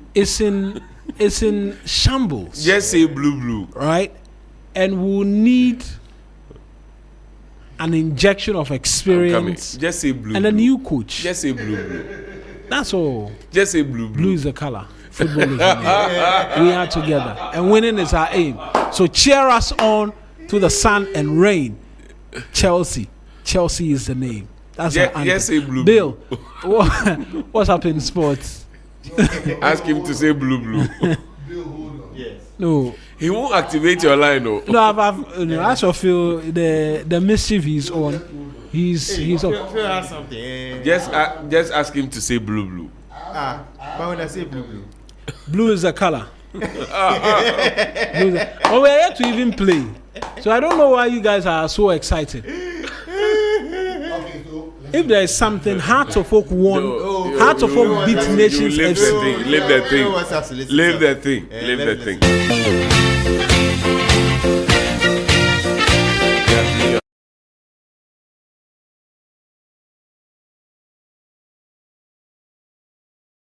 Football is the game. We're together, and winning is our aim. Yes, say blue. Cheer us on through the sun and rain. That's the anthem. But are you winning now? Say winning is your aim. Winning is the aim. We are not doing that now, but we will do it certainly. Oh, Masa. Yeah, Mawuena, just say blue. Delishan will do sports for just us. say blue. Charlie, you see my Arsenal here. See, I always say, why argue with an Arsenal fan when you can just wait?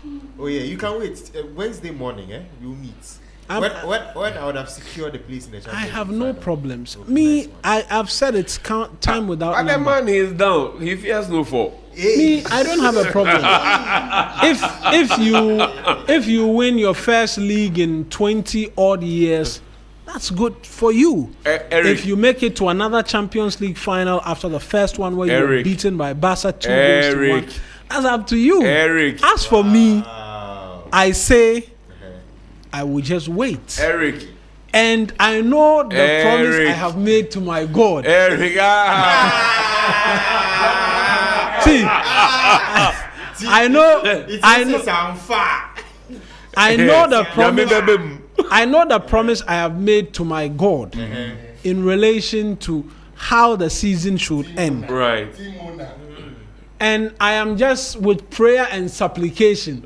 I am making my request known to my Father in heaven. That he should do this one for me. Well, what's the request? The request there, you don't have to know it. He should do this one for me, and you will see it. I will roll on the ground in the newsroom for my God when he does it for me. I'm saying say blue. No, that's for me. No, that one I'm not saying. I will roll on the ground. Sixtus is saying something. When that happens, Heart of Oak is winning. Hawkeye United, we've withdrawn from the league because we said there were skirmishes in relation to the league. But this outcome I am praying for, when it happens, all two, I will give glory to God. I will roll on the ground. I will roll on the ground. Look at this guy. And so I'll leave it. I'll leave it. Your thing, he that is down is fear no fall. So I'll leave it. I'll leave it at that. But I always say, why argue with an Arsenal fan when you can just wait? Just say blue. That's all. That's all my sermon.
Hello, good morning and welcome to Sport here on Sunrise on 3FM 92.7. My name is Bill Ishen. To our first story, Mediama strengthened their grip on the title race with a commanding 2-0 victory over BBN Gold Stars at the TNE Stadium in Takwa. Elsewhere, Dreams FC also strengthened their push for a tough half finish with a commanding 2-0 victory over Asante Kotoko. Here is a wrap of all the weekend actions put together by my colleague Mutala Yakubu. Another statement win for Mediama here at the TNA Stadium as they took on Gold Stars in match day 31 of the Ghana Premier League. Prior to this game, Mediama were on top of the Ghana Premier League, leading Gold Stars by 2 points. And it looked like a winner-take-all game where the winner of this game would get closer to winning the Ghana Premier League. And both teams understood the assignment, but it was Mediama that made it count. Scored early in the game through a sports kick. Salim Adams stepping up to convert. Then in the dying embers of the first half, they got a free kick which Salim curled into the net to make it 2-0. After the recess, it was a much improved performance from Gold Stars, but Mediama held on to win by 2 goals to 0, meaning that they've opened a 5-point gap between themselves and Gold Stars with 4 games to end the season. Wednesday we will be back because there's action where Mediama will be traveling to Bekum to face Bekum Chelsea. Then Gold Stars will be playing at home as they also will come up against Samatek. But there were other results from other centers. We know that Asante Kotoko lost their game against Dreams FC by 2 goals to 0. Then Ibiana also drawing goalless with Heart of Lions. Karela also beating Young Apostles with Heart of Oak surprisingly going all the way to the Dr. Kwame Chen Sports Complex to get a 1-0 victory over Nations FC. A lot to expect from match day 30, which will be midweek action from the Ghana Premier League. That was a wrap of the Ghana Premier League by my colleague Mutala Yakubu. Let's also hear from Ibrahim Tanko, the Mediama SC head coach, who got that 2-0 victory over BBN Gold Stars. No, of course, when you beat direct an opponent who is behind you, definitely it's a relief. We are now 5 points ahead and 4 games remaining. We are looking forward. Nothing like any other games. Definitely the 4 games it's not going to be easy, and we are going to prepare very well. And like I said, 4 games, we want to win the league, so definitely we have to fight. Now, meanwhile, his opposite number, who is the assistant coach of BBN Gold Stars, Ernest Oche, believes the title race is still on despite that 5-point deficit. Yes, the league is not over because we have 4 matches, which they are 5 points away from us. And the 4 matches is for 12 points. It means it's not over until it's over. I said the league, we are playing match upon match, and this is another match which has bypassed. So we need to go back, and Wednesday we need to make amends so that we can close the gap. That was Gold Stars assistant coach. Now to some women's football, the Black Princesses of Ghana came from behind to defeat Uganda 2-1 earlier on Sunday in the first leg of their final qualifying round for the Under-20 Women's World Cup. Now 3 Sports Akosia J was present at the Accra Sports Stadium and filed this report. It was a 2-1 defeat they suffered here as the 2 substitutes, Latifa Abisek and Priscilla Mensah, gave Ghana 2 goals that cancelled out the goal Uganda scored in the first half to also give Ghana the lead and the victory they needed ahead of the second leg in Kampala. Coach of the Black Princesses, Charles Sampson, says that the fight is not over as his aim is to qualify the team to the 8th consecutive World Cup. We know exactly what we're expecting from Uganda. We know the physical team and we know they're going to depend on it more. But it distracted our play a little bit, and that is where I saw that we were lacking a little bit. But we've learned a lesson from this, and then we'll rectify it. His opposite number, that's the Ugandan coach, also says that the fight is far from over, as she also hopes to qualify Uganda for the very first time to the World Cup. I think this would be the greatest, if not the best, opportunity for the girls to qualify for the World Cup. I think Ghana has done it 9 times. And I believe this is always the first time. And if they want it bad enough, which I thought today they wanted it bad enough, I'm expecting the same discipline. I'm expecting the same fighting spirit in the second leg. From the Accra Sports Stadium, I am Akusia Eje for 3 Sports. That was a report by Akosia Eje. Moving on to the World Athletics Relays that happened in Botswana. Ghana's 4x100 meters men's relay team has secured qualification for the 2027 World Athletics Championships in Beijing. The team consisting of Abdul Rashid Saminu, Benjamin Azamati, Joseph Paul Amwa and Edwin Gadai finished second in Heat 1 with a time of 38.09 seconds. Now here is the skipper of the team, Joseph Paul Amwa, speaking after the race. We are professionals, you know, and stuff like this can come at any time in our career. It was less than ideal situation, but we had to go there and still give our best. Coach JB, you know, called us. We had a talk, and then he told us he wanted to do some adjustments. We were like, let's go for it. So we just trusted, our training, and we trusted what the coach, had put together for us to come through over here today. It's part of track and field, not the reserve part. Like everyone going into a race, anything could happen. We always wish for the best. No injuries, good races, but we don't have a reserve here. We're all doing so good. There were no injuries. We are just happy to come out of here. That was Joseph Paul Amwa speaking there. Heading over to game week 35 of the English Premier League, Arsenal opened up a 6 points lead at the top of the table earlier on Saturday with a comfortable 3-0 win over Fulham. Now the Gunners scored goals due to Victor Gyökeres, who scored a brace, and then Bukayo Saka, who added another. Manchester United's Kobbie Mainoo struck late in the second half to seal a dramatic 3-2 victory over Liverpool earlier on Sunday. That result also means that United are back in the Champions League after 3 years of absence. Now, Michael Carrick is the manager of the Red Devils, and here is his reaction after the team's incredible performance.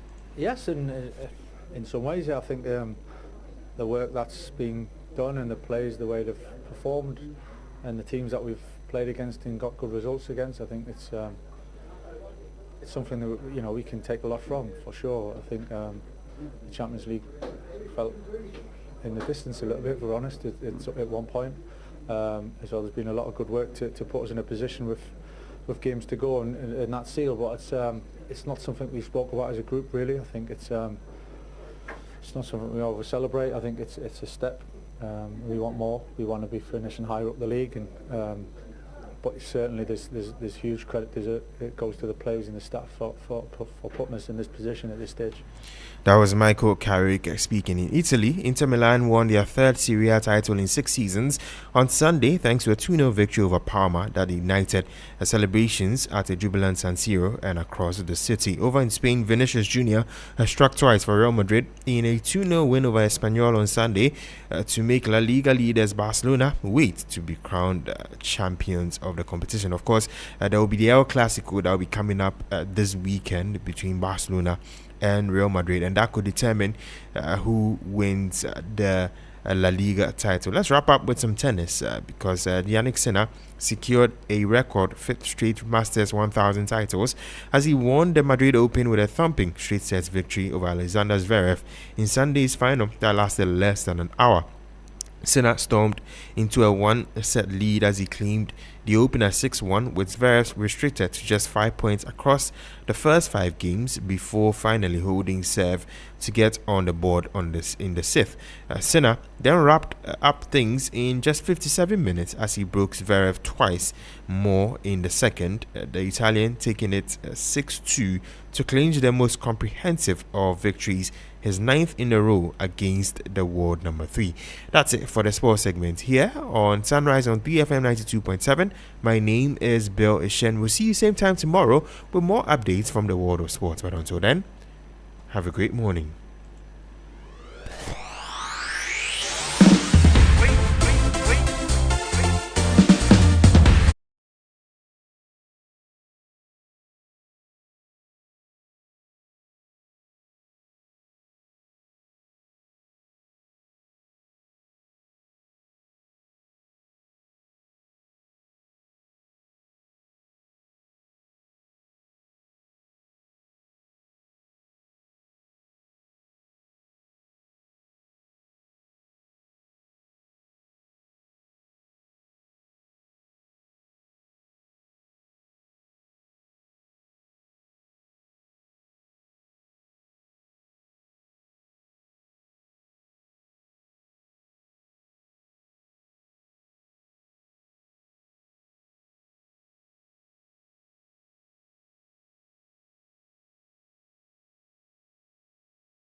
world.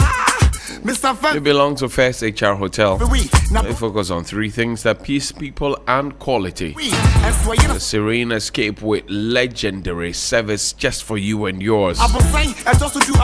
A world-class comfort to make you feel free. They're not just a hotel, they're just also a home of tranquility just for you. Please call 050-335-9598. That's 050-335-9598 or 0303-989-737. You can also book the First HR Heights, because they just don't provide a room, they provide a reset for all the guests. And the guests that come in tell us that, I got in there, I felt immediate sense of peace. The moment I walked in, a rare kind of experience and assurance that lets you, and your tensions then melt away. You feel too cool about it. That's right. That's right.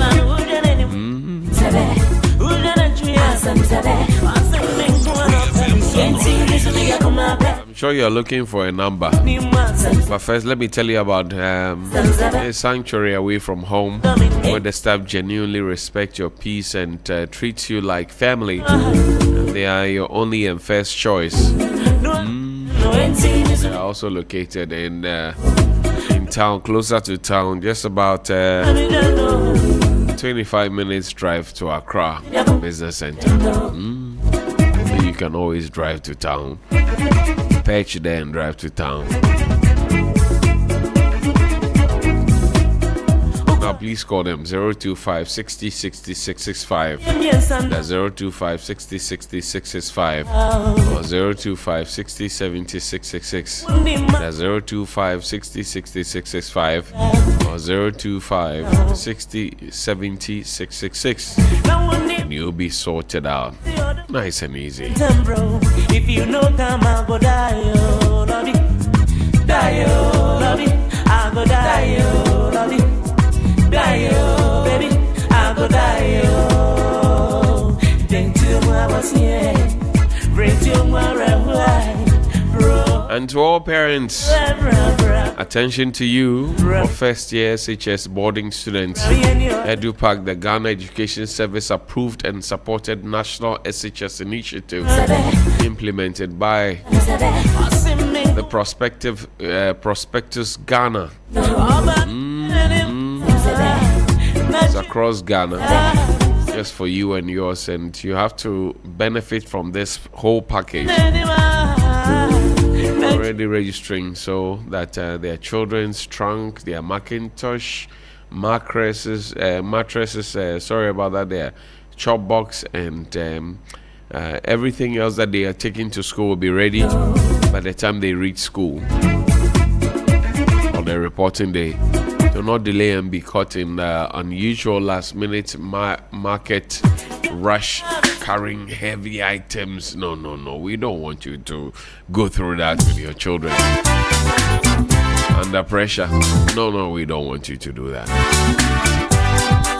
Your child doesn't need to travel to school with these 4 essential items. Register simply by dialing *713 *821 hash. That's *713 *821 hash. Visit any ADB branch or go to www.edupackgh.com. www.edupackgh.com.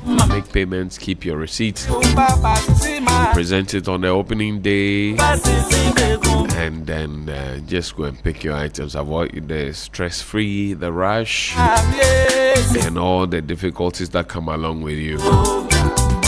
And the mother will tell you when I was going to Presec from one. had to carry his things on his head, but now Edupak is here. Please call 0500 600 607. That's 0500 600 607 or 0302 955 050.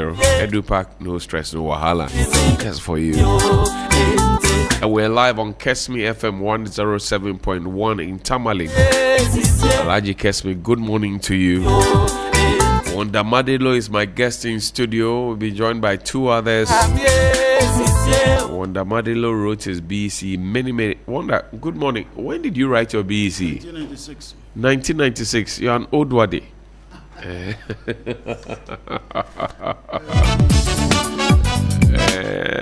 When did you write your BEC? 1996. Yeah.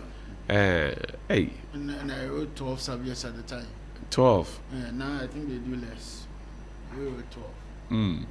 Okay. We'll go around the country and find out how the people are preparing for BEC now. You're 12. And you went to Presec, Legon. Yeah, no, those days you need 12 ones, 11 ones, 10 ones minimum. To enter Presec. Yeah, to go and do science. And you passed that? Yeah, I did. You did science? Yeah. So what happened to your medical profession? Well, I think poverty was one of the deterrents. Number two, at the time, the medical school was taking very limited numbers. Right. Usually 82, 83. And right. then the rest will have to do fee pay.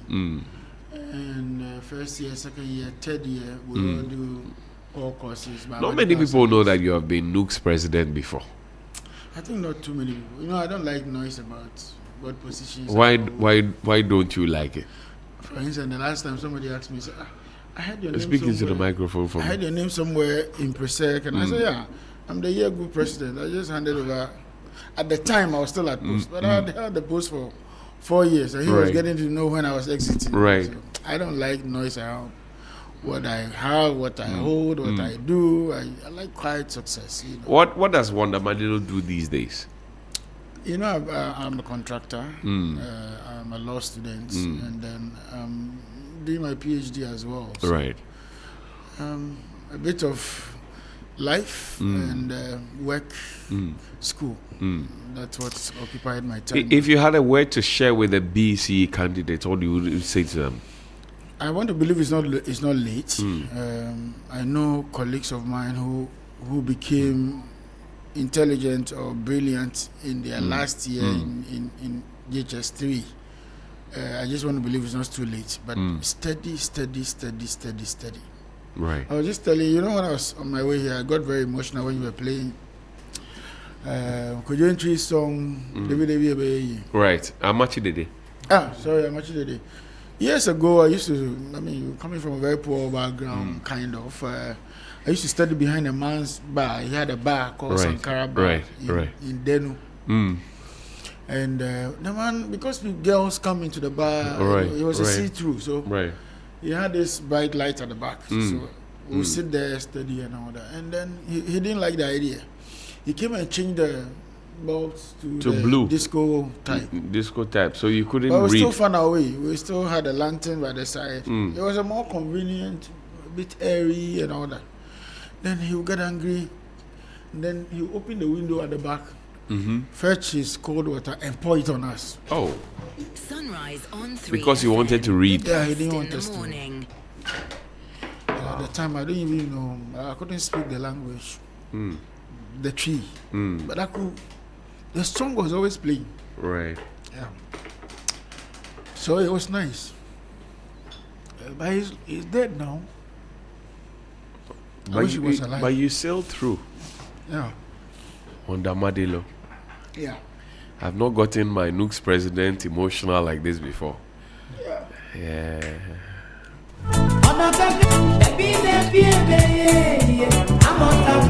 It was a very challenging moment, but we got through, and God has been faithful.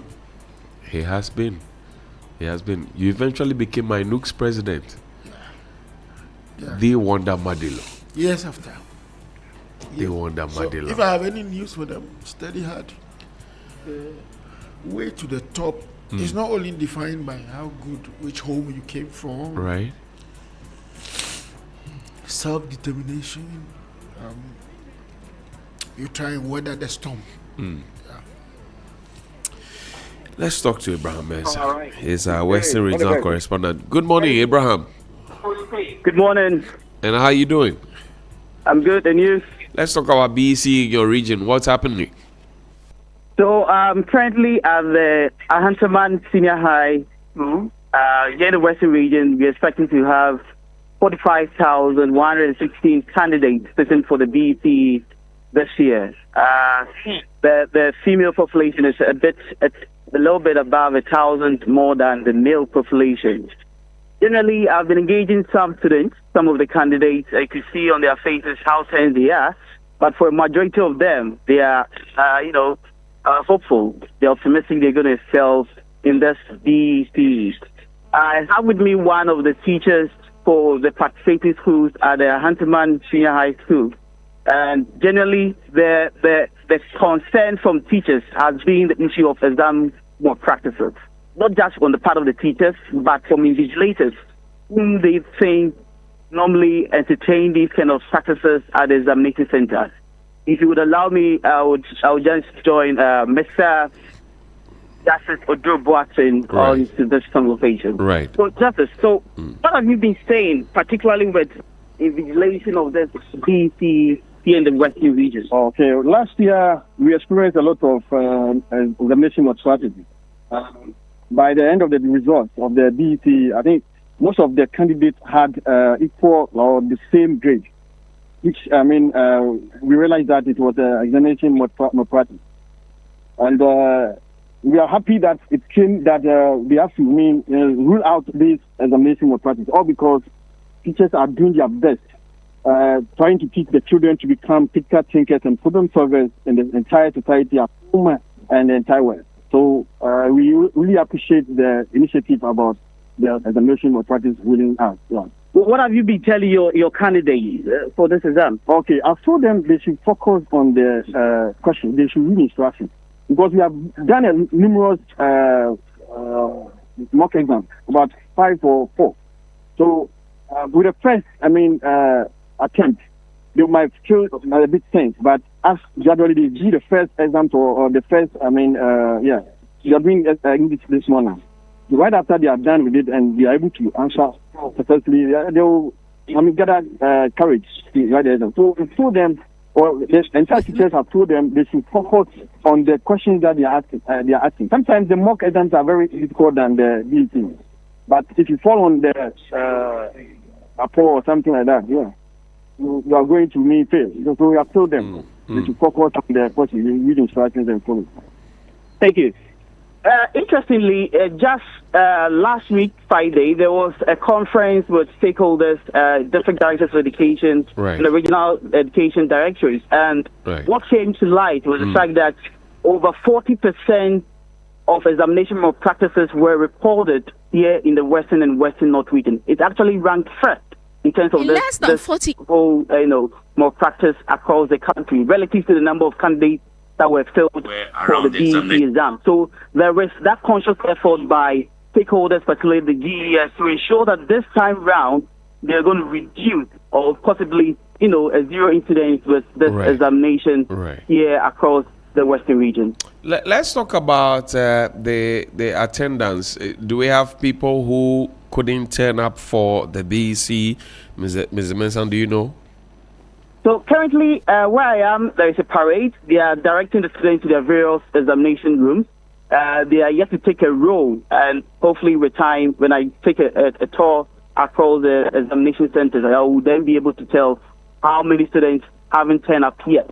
But when you look at the numbers, and in my prior engagement with the teachers here, they were all pleased with the attendance of their students from the various communities. These are communities from peri-urban areas here in Sekemita, Krade, as far as in Saban, Pancha, and all that. So you can see that there is that conscious effort.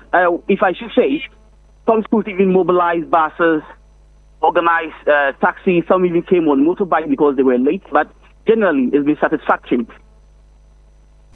Mr. Mensah, I thank you very much for your time. Abraham Mensah is our correspondent in the Western region.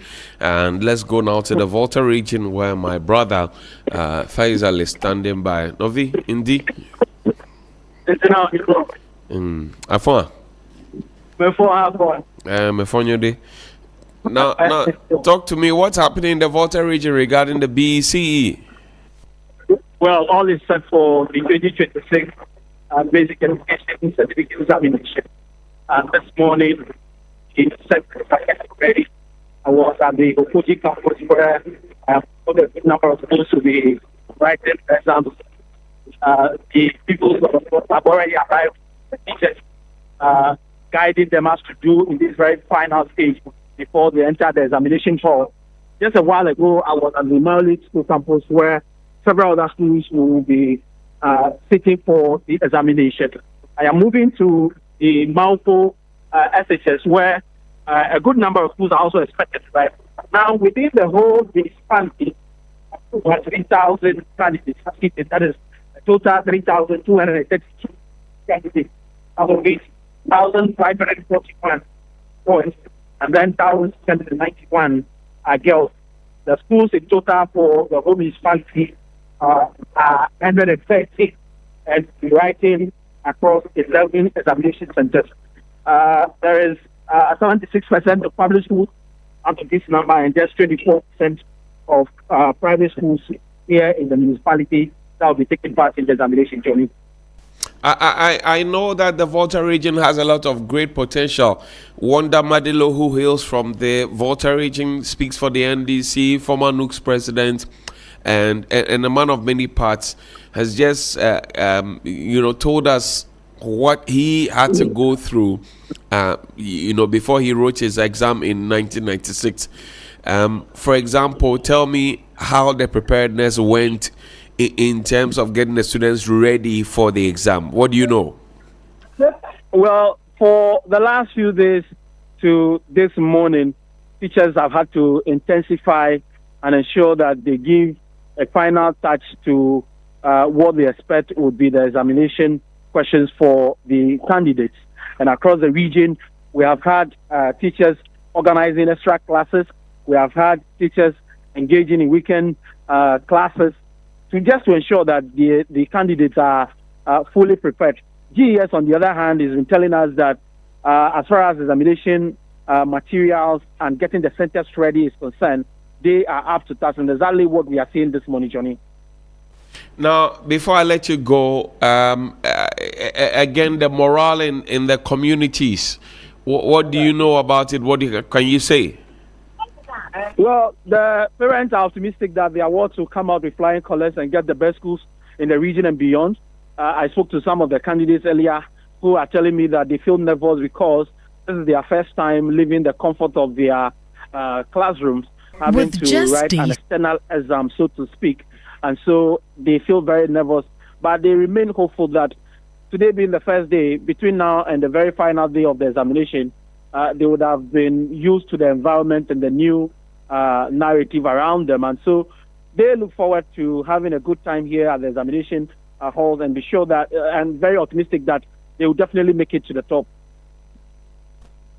Thank you, Faisal. I'm grateful for your time. Thank you, my brother. Thank you. That's our Volta regional correspondent, Faisal. And yeah, you see.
107.1 FM in Tamale.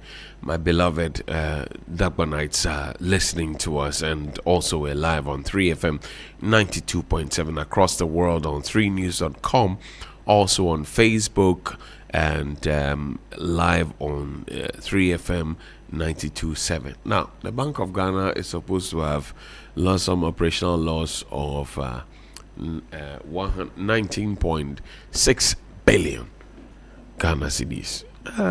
Wanda Malunu is my guest. He is a member of the NDC's National Communications team. Wanda, good morning. Thank you for your time. Yes, a very good morning to you. Have to pull the microphone down so you can speak into it. Fantastic. Yeah, a very good morning to all your viewers and listeners. It's been very difficult moments for some time now because of the Israel-American Iran invasion and all that. And don't forget this: the almighty Ukraine Russia war is not ended, and yet we have seen an escalation to a different degree, where a whole channel where the world feeds and the world relies on energy was closed, which is the Strait of Hormuz. You would have thought that these developments would have thrown our economy off gear, like it did in the past when we were told that Ukraine and Russia and COVID were the only reason for which we slumped. But as resilient as the economy is, we have seen some good stability. And we are seeing that same result in what is happening with the Bank of Ghana issues. The Bank of Ghana has not lost their mandate to do what they are supposed to do based on the act. Right. It is not a profit-making institution. It was not set out to declare profit as all the other commercial banks do. Right. Their main job is to monitor monetary policy, ensure inflation is at a very good minimal, ensure that there is good reserve for the country, ensure that there is buffer, and then manage the monetary policy environment of the country vis-a-vis the sustenance of the banks and the financial institutions that we have in Ghana. And I think they've done a very brilliant job despite the losses. If you recall the figures and the area in which we were, for instance, prior to coming into office, we were already about 3.1% fiscal deficit. And that only means that we were spending more than we have, about 36 billion. That 36 billion in today's currency actually shrouds or takes out all that we want to collect at the IMF. The IMF had projected that we were going to be growing at some 4 or 5%. Today we are doing 6%, far above what the IMF projection is as we exit the IMF program. In fact, Ghana has become a beacon of light in terms of economic management. In the last 2 years, not 2 years, in the last 1.5 years almost, we have done a very brilliant job. And I'm very confident in what the Bank of Ghana has done. And people are just looking at the figures and talking and shouting and screaming and all that. I would love the Bank of Ghana to be in the current situation in which they are, and the economy is stable. I am not running inflation at an all-time high, 54%. Some time ago, we had inflation going all the way that much. You remember Professor Hankins, Steve Hankins, is that the name? Yeah. From the US, who consistently writes, consistently tell us that our inflation was higher than what the people were declaring. And we've seen the spiral effect on the economy in terms of people who go to the market. You buy stuff today, go back in the evening, and the price has changed. And all we are told is COVID, all we are told is Ukraine and Russia war. So, yes, brilliantly delivered, and I am very excited. We'll go into the figures, but on the whole, brilliant performance for me. Before we get into the Bank of Ghana conversations, Dama Mine, now with engineers and planners, Yes. They've sold their first set of gold to the gold board and the Bank of Ghana, if you will. How does that sound to you? For me, it's a step in the right direction. It's one of the brilliant things to do. If all the mining giants in this country, Newmont, Gold Resources, Azuma Resources, Gold Hills, if all the mining conglomerates, Anglo Gold Ashanti, and all of them are willing to do business with us, sell their gold to us, I think we would have shown up our reserve better than it is. But you see, unfortunately, many of them would have to do their own assaying and taking abroad, and that has not paid much. So this is a step in the right direction. This is also one of the reasons we should encourage Ghanaian moguls, Ghanaian conglomerates, Ghanaian business enterprises to go into our mining sectors and our cocoa sectors. Do you know that the challenge we had, even with the cocoa recently, is all because we have merchants who are not naturally Ghanaians. They are not Ghana-owned. But Cote d'Ivoire is bringing their cocoa here. Yeah, but that's smuggling. That's actually smuggling. And to be honest with you, the Cote d'Ivoire cocoa has a lower grade in terms of international pricing than Ghana. And we are. Oh, but that was not what we were told. No, when you say we're told that Cote d'Ivoire they are paying better. No, that's not true. The truth came out, and the Cote d'Ivoire. Why would they even bring it here? Even with our low price, supposedly. But you would choose the right platform. That's the response to Udieka now. Choose the right platform. We had a former vice president go to a convention, a church convention, and decided to do politics with the church. Oh, Mahama Udieka. I said, don't get here Udieka. Koko Fosse Udieka. But don't you owe? How? How do we owe? Who doesn't owe anyway? But how did we become? But you promised a reset, Wanda Madilo. Yeah, the reset we promise is not freebies. The reset we promise is not to kill the economy. The reset we promise is to have a more resilient economy where people are able to go about their business, where people are able to make ends meet, where people are able to employ, where jobs are created, where roads are fixed, where infrastructure is put on the right processor, where we are not borrowing, we are not crawling to the IMF, where we are self-sustaining ourselves, where there's dignity to living, and where there's no corruption. Those are the things we promise. Unfortunately, some people, political appendages of the opposition only see that as, whatever they see it. But indeed, we promise a reset of this country, and it's for all facets: education, health, economy, social life, and infrastructure. Those are the things we promised, in the name of resets. How not to do the old things and get the old results that we had. How not to crash this economy. How to have a better and living conditions. How workers can be paid well. How that we can be proud that you came from Ghana. Many years ago, people were running out of this country just to make a living outside. But people are still traveling out of the country. Traveling people will travel, but as to whether they are coming back or it's just because the life is hard here and they are relocating for greener pastures. So it's an entirely difficult. But you promised the people 133, 24-hour economy. When are you starting that? So 24-hour economy, again, is a broader conversation. One part of it is that government puts in the systems. We all know government doesn't employ largely like the private sector would do. So government put in the system. And what are the systems? For any business to thrive, you need utilities, you need water, you need electricity, you need roads, you need security. But your electricity is going off. No, it's better now. Unfortunately for us, for electricity, what happened was that government had planned maintenance of our power lines. We all know that the power line, not that we all know, I'm telling you that the power lines from the Volta region all the way to the north are carrying loads heavier than the cables that were there. Government had planned to change all of that. Number two, we were doing transformer upgrade and installations. Government was doing all that. Then suddenly, Gridco caught fire, and then VRA has to shut down their plant. And VRA, the capacity of the plant is 100. He's so excited because why is Kamal laughing at you? Kamal had light over the weekend. Did he tell you that? The way he's smiling, his shirt is ironed, he's looking good. Why he's wearing a smock? We don't iron this one. Kamal, do we iron this? That one people do we iron this? No, he didn't iron the down too. It's in a trial. Is that also not iron? So Kamal is happy and excited that things are turning around.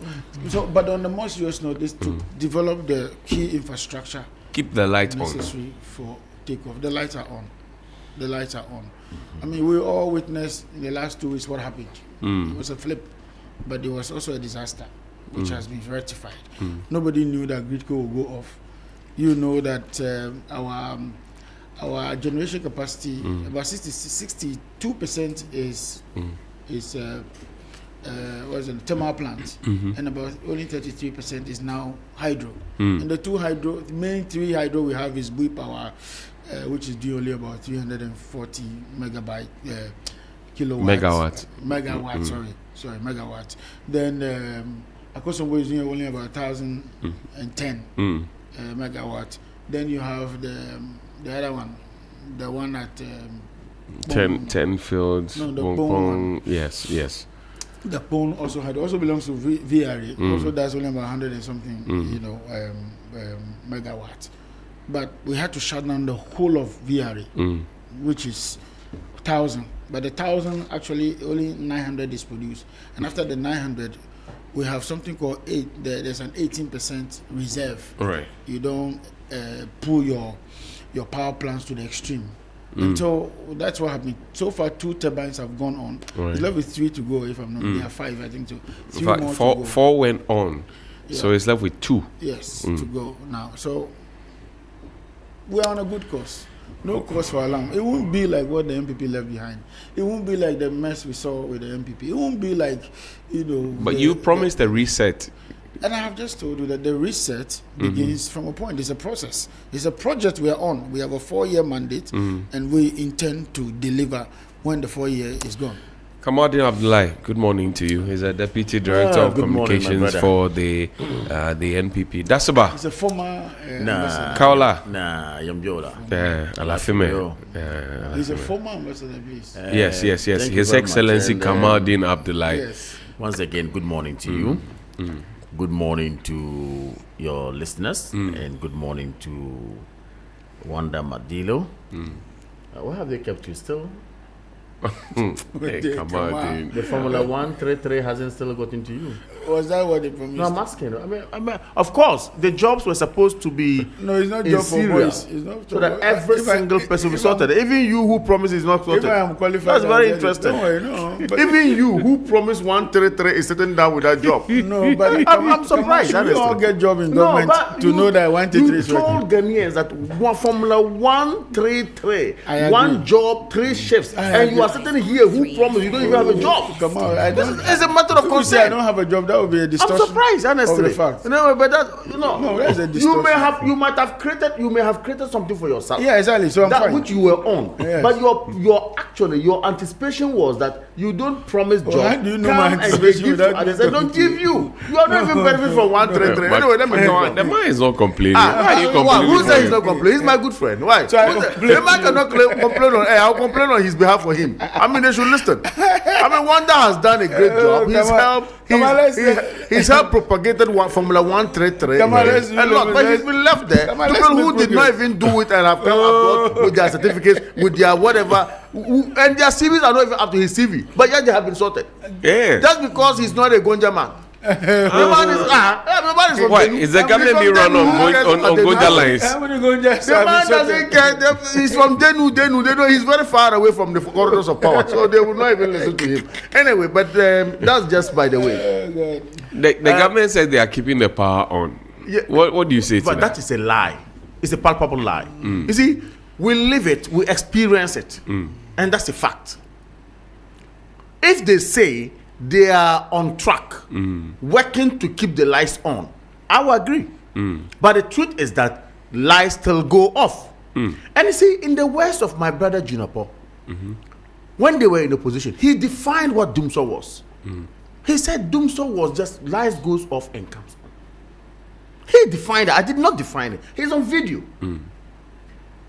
And last week when I was here, when you interviewed me, Dr. Nini Aiku. He said what was Doomsor. And I also sat here and defined Doomsor to him. And said if my lights is not on, it goes on and off, is Doomsor. And the question is, are we experiencing it as Ghanaians? As we sit, even though they claim some turbines are now on and whatever is on, it is still happening. Oh, but four turbines are on. Yeah, but it's still happening. So with that, one would have expected if 4 turbines were on, leaving 2 or leaving 1 or whatever it is. At least there should have been some solution to it. But you see, all of them were. When I keep on saying this, I keep on saying it. If your man has traveled or is not around, and you claim she's around, when it's time for lunch, you will feel it. You feel it. You will. That's the point. But anyway, the question is whether or not the lies are on. The lies, Ghanaians will bear me witness. They're listening to me. Ghanaians are listening to us. This is not something we can do politics with. Yeah. I've always said this. When the lies is going off, it doesn't know that Kamal lives here or Wanda lives here or who doesn't live here. Right. What is important to keep our lives on. And in the time past, you told us that changing transformers were not supposed to be excuses. Today, changing transformers are supposed to be excuses. But President Akufo said the same thing. Why? That what? That they are changing some transformers and. Oh yeah, we were proud to say it because we procured the transformers. Ask them if they have bought a single transformer, NDC. Oh, they have not. I am saying it's on radio. Look, my credibility is at stake. Yes, I know. They have not procured a single transformer. So the transformers were procured by MPP. Those are the transformers the ones that are being swapped now. All those, I am saying it, check it. You are a journalist, check it right now and call them to prove it wrong. You people have not bought transformers. Even one transformer. And you have come to tell us that you bought transformers. The transformers that were sitting there, that we procured, okay, and started work on it, that is what they have now used to say, they let them hide under it, and then now give that to excuse to Ghanaians. Come on, can you imagine how scam over they appear? You are saying that them NDC didn't buy call ECG right now. You can call their procurement. Whether ECG has bought since NDC came, they bought one transformer. I see. One. So you bought the transformers? Yes. Nanado bought them. Nanado bought the transformers. Napo and Co started to work on it. Then these people came now. They want to now say, "Oh, we are changing obsolete. You have done nothing." Really? You have not even bought any transformer. So you see, I can tell you who they are. They are scammers in government. Yeah, they're scammers in government. I'm telling you. This government is a scam. Wonder. I am repeating it. This government is a scam. You have your day. You don't even have a single transformer procured by you. First, when you came, you told us that some containers were missing. You, the same person, now came to say again that these containers were found. You, the same person who said it was missing. But the person who cried wolf is Johnnie for your party. I know. I'm saying that who said it? My brother, the energy minister, indicated the transformers were missing. Containers were missing. Only to come back again and say that no cause for alarm, no container was missing. Unknown to them, those containers sitting at the port where the transformers we procured and other stuff we procured to better the ECG operations, which they are using now. Give Wanda an opportunity to respond. Then we'll get to the Bank of Ghana. Wanda, did you procure any transformers? First and foremost, yes, sir. It is palpable lie when the MPP goes on this tangent. They left a debt of 68 billion. The question is simple. Did you procure transformers? Don't do this. Let's have a big conversation. I'm giving the simple question. Did you procure transformers? Simple. What from this 68 billion, whatever? Allow him to answer. Allow him to answer. Oh my God. That a container is on our soil. Okay? I ask you, give me containers. Give me transformers. You bring me the transformers. I haven't paid. Is it my property? Is your property? Or is your property? Is it yours? I don't understand. I ask you, you sell transformers. I say, I want to buy transformers. Then you send me the transformers. Right. It's sitting at the port. I haven't paid for it. Right. Are they mine legally or not? No. They're not mine. Offer acceptance. Did you pay for them? That's not true. You didn't pay for them. You are two law students, so that's not true. I will let him understand. You didn't pay for all of this. Number two. He has not done his commercial law properly. Number two. I'm not sure. That is why. If he has not done his commercial law properly. The reason you didn't have it is because the people said until you pay, you are not getting it. They could have even taken it back. What are you talking about? Offer and acceptance, and you want to tell me about what? What was your offering? What was your consideration for what they have brought to you? You haven't. You did none of those. A new government comes in, clear the debts, takes the containers and says, "Oh, I bought it." Now, is it not even embarrassing that you have been in government for 8 years and you only found it expedient to buy transformers, perhaps in your last year or in your last month in office, Under what procurement arrangement? That was not what the is the arrangement logic? Because I remember when Anado said it was in, I think 2022 or thereabouts. So you mean the containers have been lying at the port from 2022 to 2024? No. Okay, let's go there. Let's I just want to understand what it means. Because you have been in government for 8 years. It is the mark of irresponsibility of the highest order that for 8 years you have been in government, you bought transformers, could not install them. But you were in IMF. Hold on. Your economy was cash strapped. You understand? You understand? No, he knows. Don't you? Then you know what? You know the saddest part. No. In 2024, Ghanaians were complaining about light-offs. To the point when the then energy minister told us that if we want a timetable, we should go and develop one ourselves. True or false? True or false? Now, you sat in government for 8 years because of irresponsibility. And this is a government that told us when they came to power that, there was excess capacity. We didn't even need the capacity we're having. And we all know. But that is what you told us before you left power. Yeah, of course there was excess capacity. But listen to this. So why is it different when they are saying it? So listen to this. Our electricity consumption every year increases by 8%. Right. This is owing to rural electrification. This is owing to industry. This is owing to growth of, residential, people needing it. So every year we do 8%. You have been in government for 8 years. 8 years times 8 is 64. In other words, we need a 64% across board in terms of additional generation capacity in order that we don't have this problem. Ask me while in government, apart from bridge wave or bridge whatever power, which is also a thermal plant, which other did they add for the 8 years in government? Okay. Tell me 1 megawatt of power that was produced in government. Under our tenure, we even had solar. That's how much what we what do you call that? We piloted solar in Navrungu, and he knows that very well. He comes from the north. You know that very well.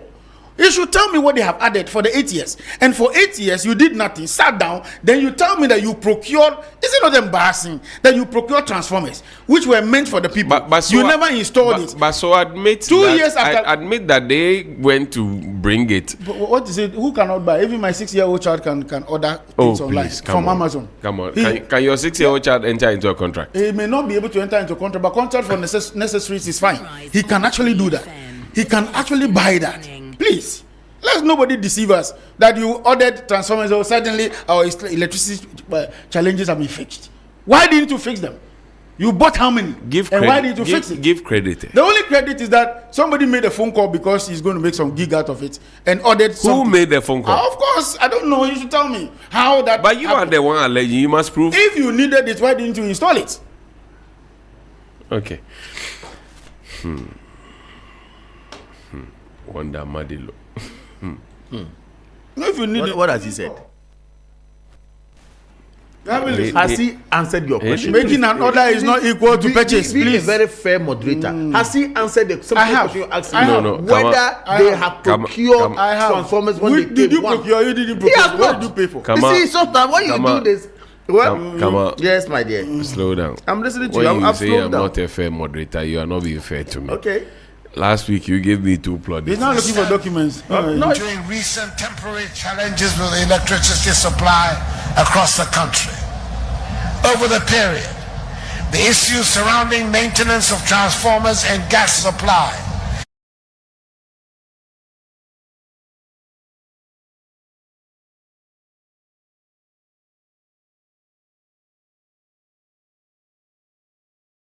I want to extend my heartfelt gratitude to all Ghanaians for their patience and understanding during recent temporary challenges with the electricity supply across the country. Over the period, the issues surrounding maintenance of transformers and gas supply have been successfully resolved, resulting in a sufficient improvement in power supply. Come on. Yeah. So this was in 2024 actually.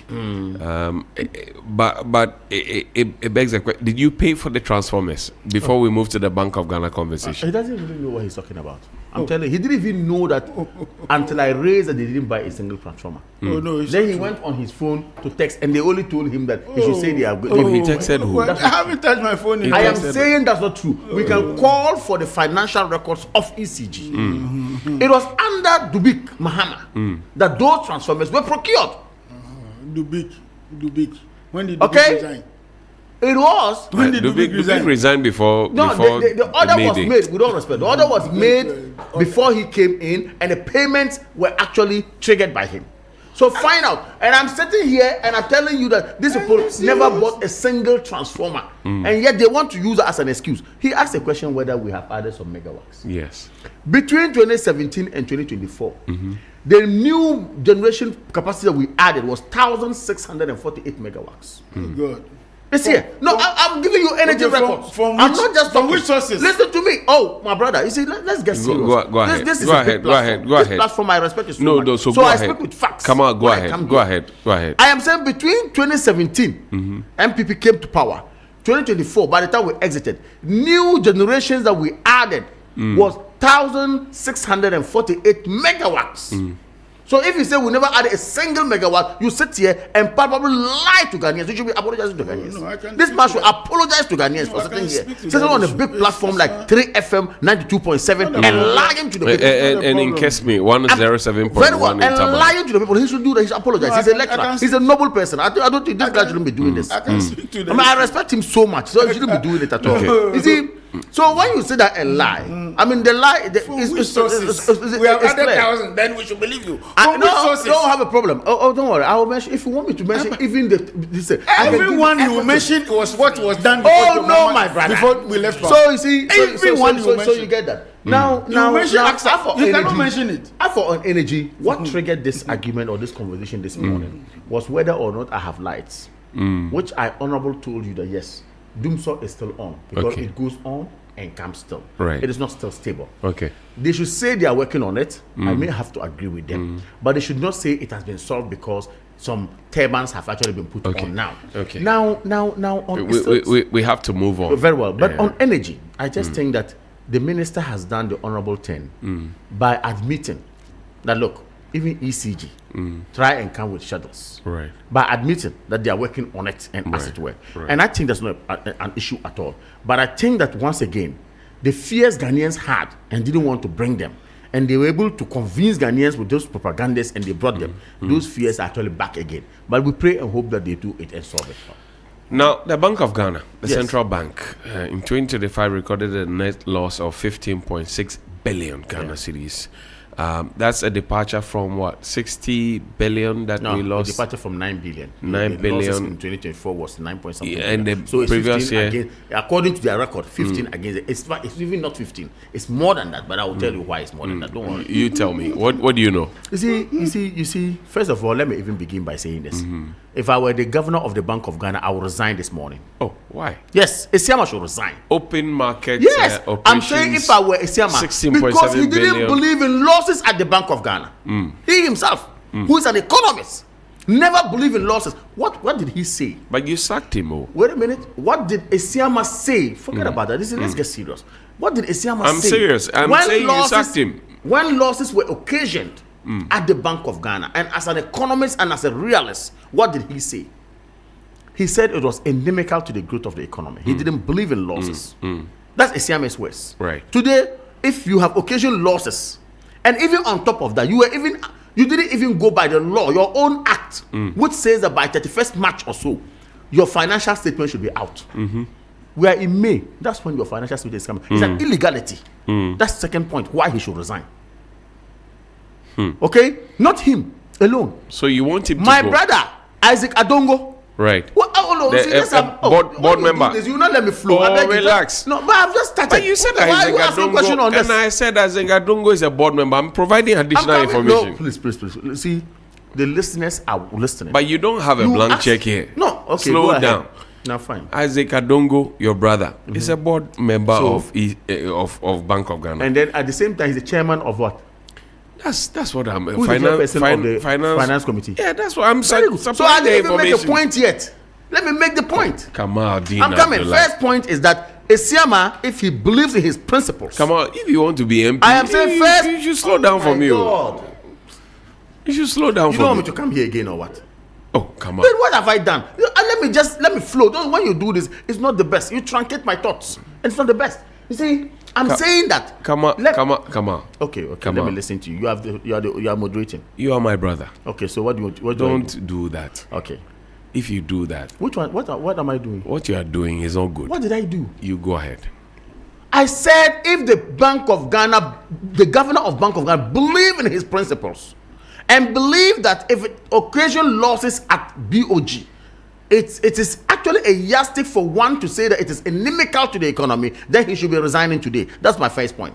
Second point, why did they not work with the law? Their own law, which says that by March ending, they should have their financial statement published. So if the financial statement is published after April and May, I think it's an illegality in the first place. And based on that, he should resign again. 2, my brother Isaac Adongo, MP for Bolgatanga Central, board member of what? Bank of Ghana, and at the same time, chairperson of the Finance Committee in Parliament, is on record to have said that when Bank of Ghana made losses post-COVID, when we had supply chains globally affected, when inflation everywhere, even UK of all mother of economies, had inflation recording high, every country. And then Bank of Ghana has a mandate to work. They occasion some losses then. You say that these people, when they steal in billions. He's on West to have said that. John Jinapo, Energy Minister, said we could not have made negative equity at Bank of Ghana. John Jinapo, Energy Minister. We sat here in this country. All these comments were made that any losses at the Bank of Ghana was thievery. Simple question today. Isaac Adongo, if you are listening. John Jinapo, if you are listening. All those who were on that tangent, is Bank of Ghana thieving today or stealing today? For the losses they have occasioned? Wanda is sitting here telling me, I listened to him when I was coming, that despite the losses, but they have been able to keep inflation and then whatever. Perfect. Very good argument. Let's start from there. When after COVID, we're starting from there. When after COVID or post-COVID, in 2022, December 2022, our inflation hit around 54.1%. Inflation of Ghana hit 54.2%. Check in December, please. I beg you. Watch it. Under MPP, I don't have a problem. Okay, yeah. Now, if you are to go by Wanda's argument that the Bank of Ghana has a primary purpose and function to ensure that they work on the indicator of macroeconomics, like you have done, and that today it is good because despite the losses, they have worked on macro indicators.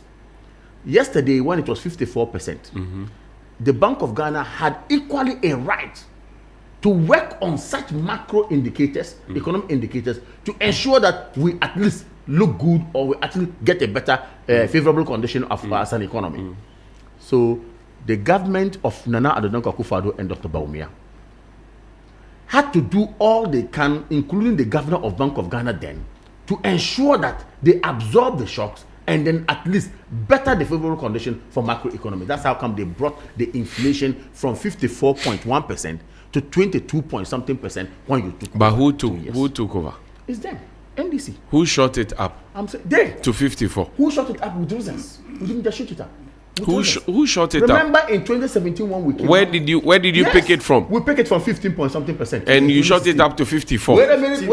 No, see, don't be fast. No. Let me let you understand something. I am saying that we took it from 15-point-something%. And you shot it to what? And then in 2017, ask yourself what was inflationary rate. In 2018, what was inflation? We hit single digit. But what is the current inflation rate? That was pre-COVID. We hit single digit. The economy was on a better trajectory. By 2019, still we are on. And what do you blame for it? COVID, Russia, Ukraine. Of course, every single. Why today he is. Didn't you listen to him? He said Russia and Israel and whatever is a factor, and it's still big. He said that. I'm saying that. So I am saying that economy is a going concern. So don't sit here and want to say that you want to look good when your situation comes. Our point is that we have been faced with challenges. We stood up for the challenges and work hard. Today, where we are today, the president himself acknowledged that, but for the reserves that the MPP left for them, over 8-point-something billion, the economy would have been in shambles. Let's look at the historical perspective. Yes. From 2015. Yes. You can read for me.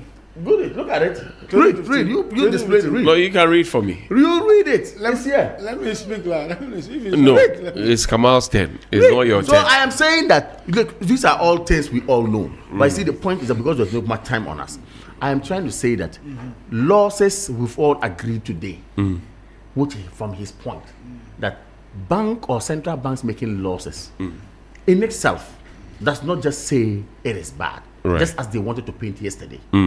Okay, I sat on other platform and I told you, go and take Bank of England. That's the central bank of the UK.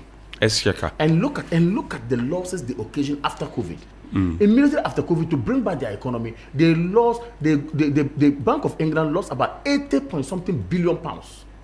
Immediately, 80-point-something billion pounds. Check it, Economic Intelligence Unit. And then the projection was that by 2023, they will even be losing 20 billion pounds every year. Because they needed to put stabilized microeconomy. That is how central banks work. Everybody knows it. But when you come to lie through your teeth and tell people that, MPP stole money, they did what? I do have as a Gadongo's example. But yet you want to come and sit here and say you didn't steal money? When even in fact, the gold that we left, you sold 18,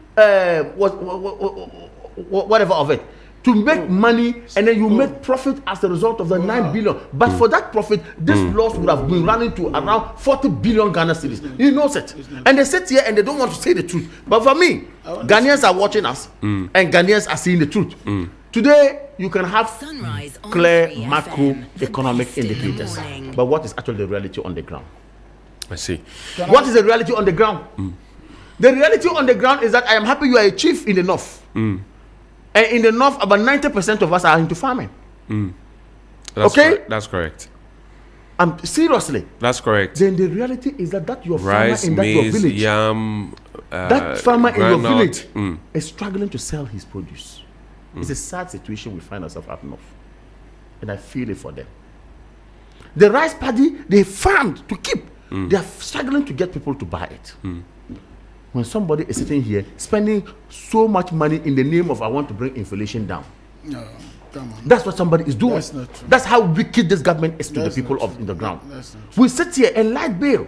How many times have they increased it? But come on, you did plenty. The reality is that people. Come on, you did plenty for food and jobs. Hold on for me. So you can make the comparison. That is why Ghanaians said they were not happy they've taken MPP out. So what are you doing? Is that your only answer? You mentioned planting for food, mention whatever. Okay, Ghanaians said they didn't like it. You did FSRP. No problem. Ghanaians didn't do well. So they have come. They are the messiahs. They've done well. Well, the messiah is making that farmer in your village suffer. And you are quiet.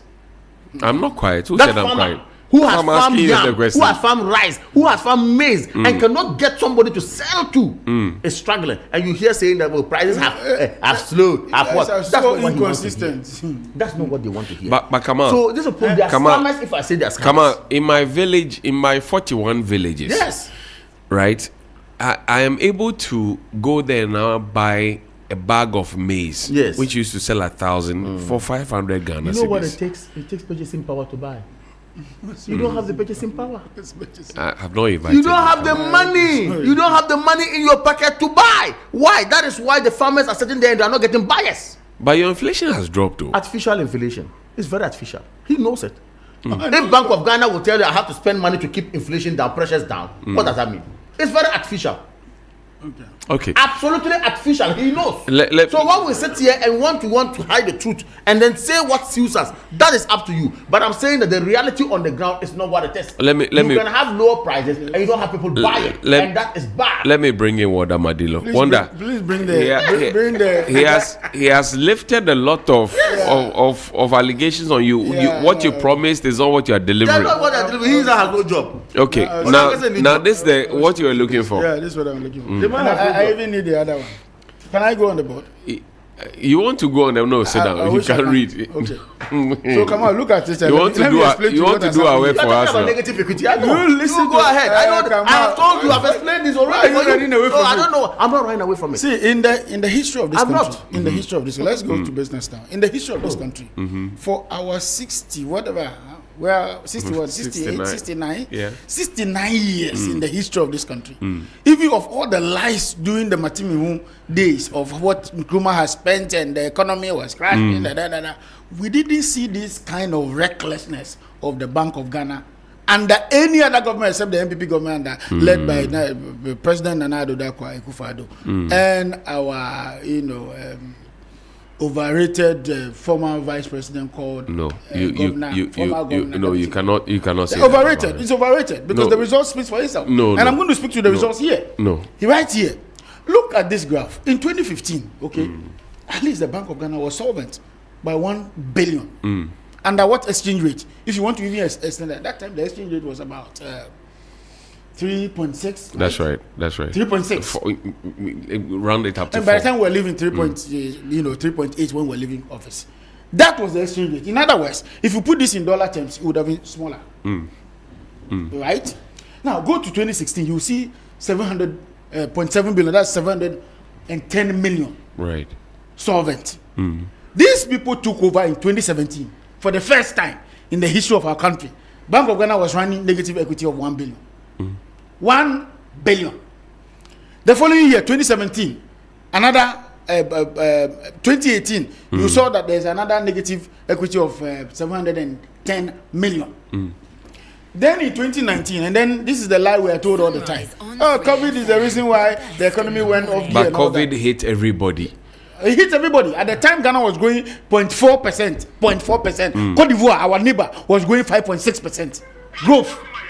So they shouldn't tell us these stories. These are lies they keep saying. Even Togo was growing better. Nigeria was doing better. Nigeria was doing about 3 point something. We were doing negative.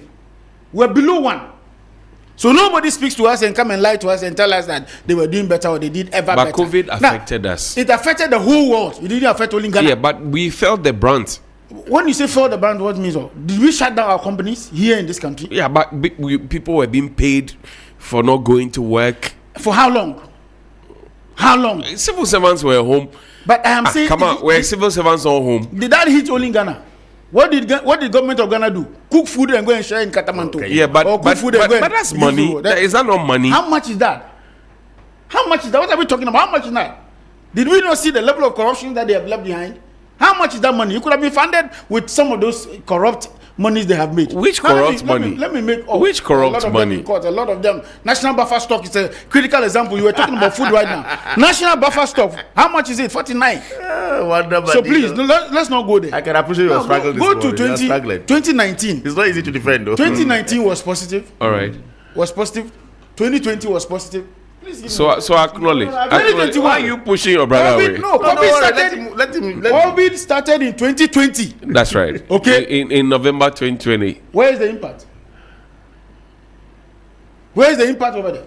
But suddenly in 2022, we went to 60 billion loss.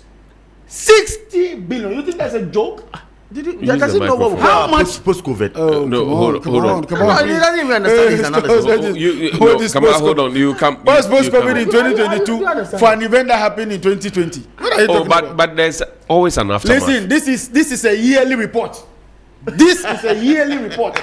It is not an over a period report. I'm surprised. So the things that happen in that particular year is what is captured. But there's always an aftermath. Is there not?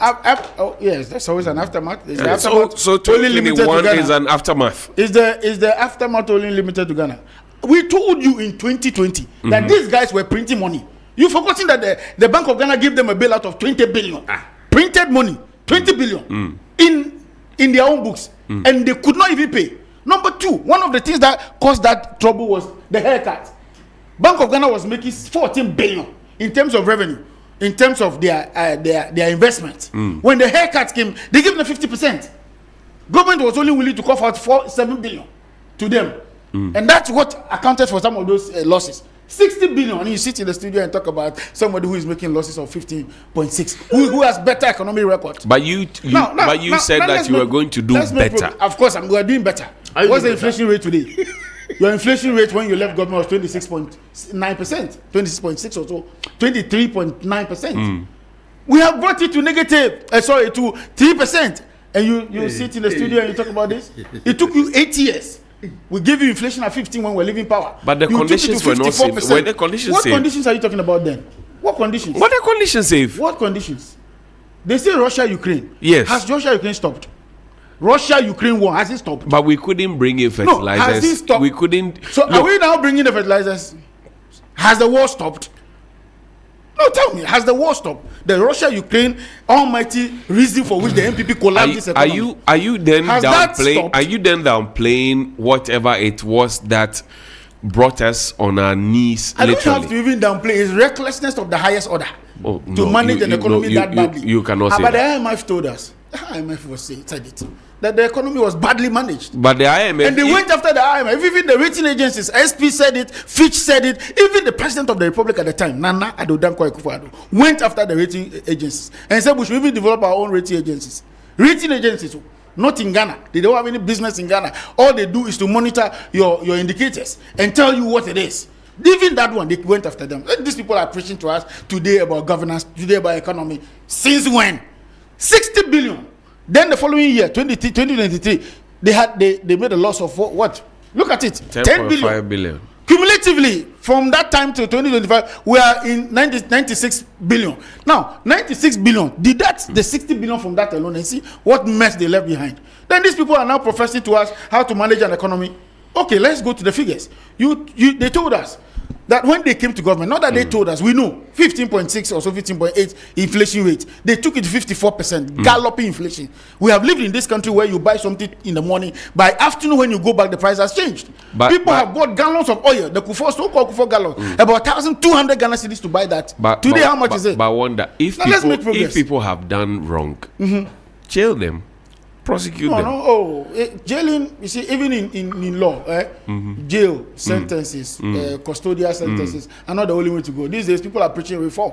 That's where the gig is now. But if you modern days are preaching reform. No, what we need to do, Mr. Mandela, if you believe that people have done wrong, whether you don't want to give them custodial sentences or whatever it is, I'm not saying we don't want to. Go and find them and let them come and do plea bargaining and deal with it. There are a lot of things in court. Why didn't their former energy minister, education minister, Rani may tell you that he's been going to report to the to the investigative bodies all this while? He hasn't made noise about it. Many of them haven't made noise about it. We appreciate that, at least for the sanctity of their own family and the public. But a lot of them are undergoing investigations, and at the right time they'll go to court. If they have to go to court, some of them you may investigate and realize that it's nothing after all. Others too are something. And those that are of very much urgency are already in court. The president has stated in his State of the Nation address, is in the budget line of what government is doing around corruption and all that. So indeed, it's a matter of time. I mean, crime has no time. Let me bring in Kamal. You want to bring him again? He can't speak to these figures. Why embarrassing. Why can he not? No, he will not be able to speak to 60 billion. He speaks to 60 billion first. Oh, slow down. And he's today talking about 15 billion. I thought he was your brother. 60. Oh, he's my very good brother. Even after here, we may drink Awusakoko together. But these figures that Wanda is pushing down. Interestingly, what do you have to say? Bottom line of this conversation is that what are we supposed to do for the commoner, the hairdresser, the trotro driver, the trotro mate, okay, the seller of tomatoes on the ground, to feel that the economy is better? I know you are a farmer. That's yourself. the bottom line. Absolutely, I am. Are you able to sell your stuff? I've just told you what it is, and I told you to cross-check up north. Kesmi, you can call Kesmi right now. Let Kesmi even do a random interview in town and tell you what actually is happening on the ground. That is the bottom line, and that is the basic economics that we have to do. And those were the arguments they advanced.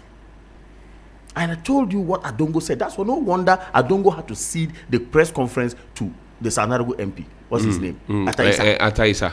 Chairperson of the finance committee had to cede it because he knows what he said earlier. Wait a minute, he knows what he said earlier. No wonder that he did that. I am saying that no wonder they had to cede it to a novice to come and say it, so that when he makes a mistake, they will charge him. I will not say it. I'll call him a novice because he's a new person in parliament. That's the meaning but of you are not there, so he's a new person in parliament. I'm not saying. But where you want to go? No, it doesn't matter.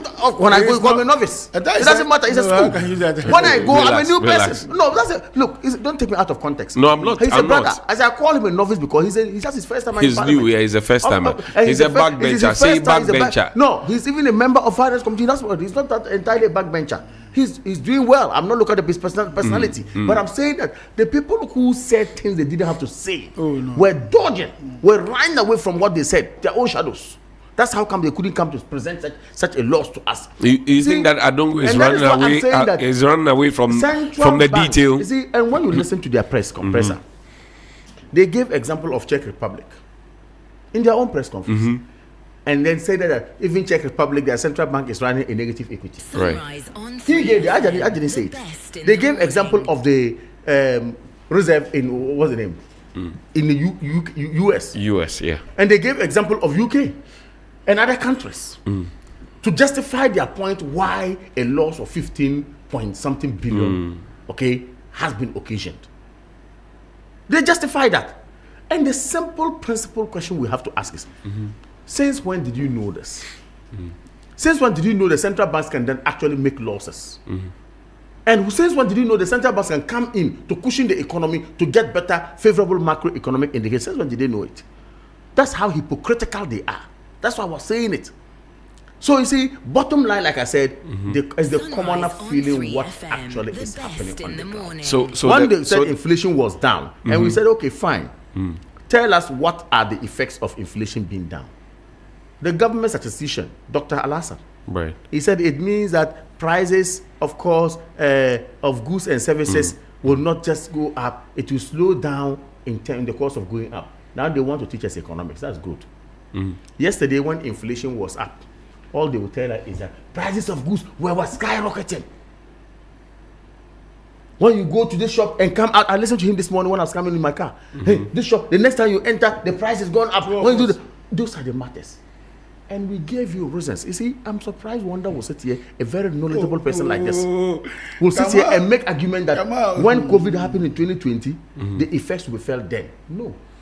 I didn't there say are it should be rippling felt effects there. of You events. made expenditures No, that. he was Can I correct this? He was Can drawing your attention to the comment you made. No, when COVID struck, what actually happens is that your pre-stance in terms of economy is what actually you may see there now, even helping to cushion you. Just like when Israel, US, Iran. We didn't just see our prices of fuel dropping immediately. I mean, going up immediately because we had already a window that we're dealing with.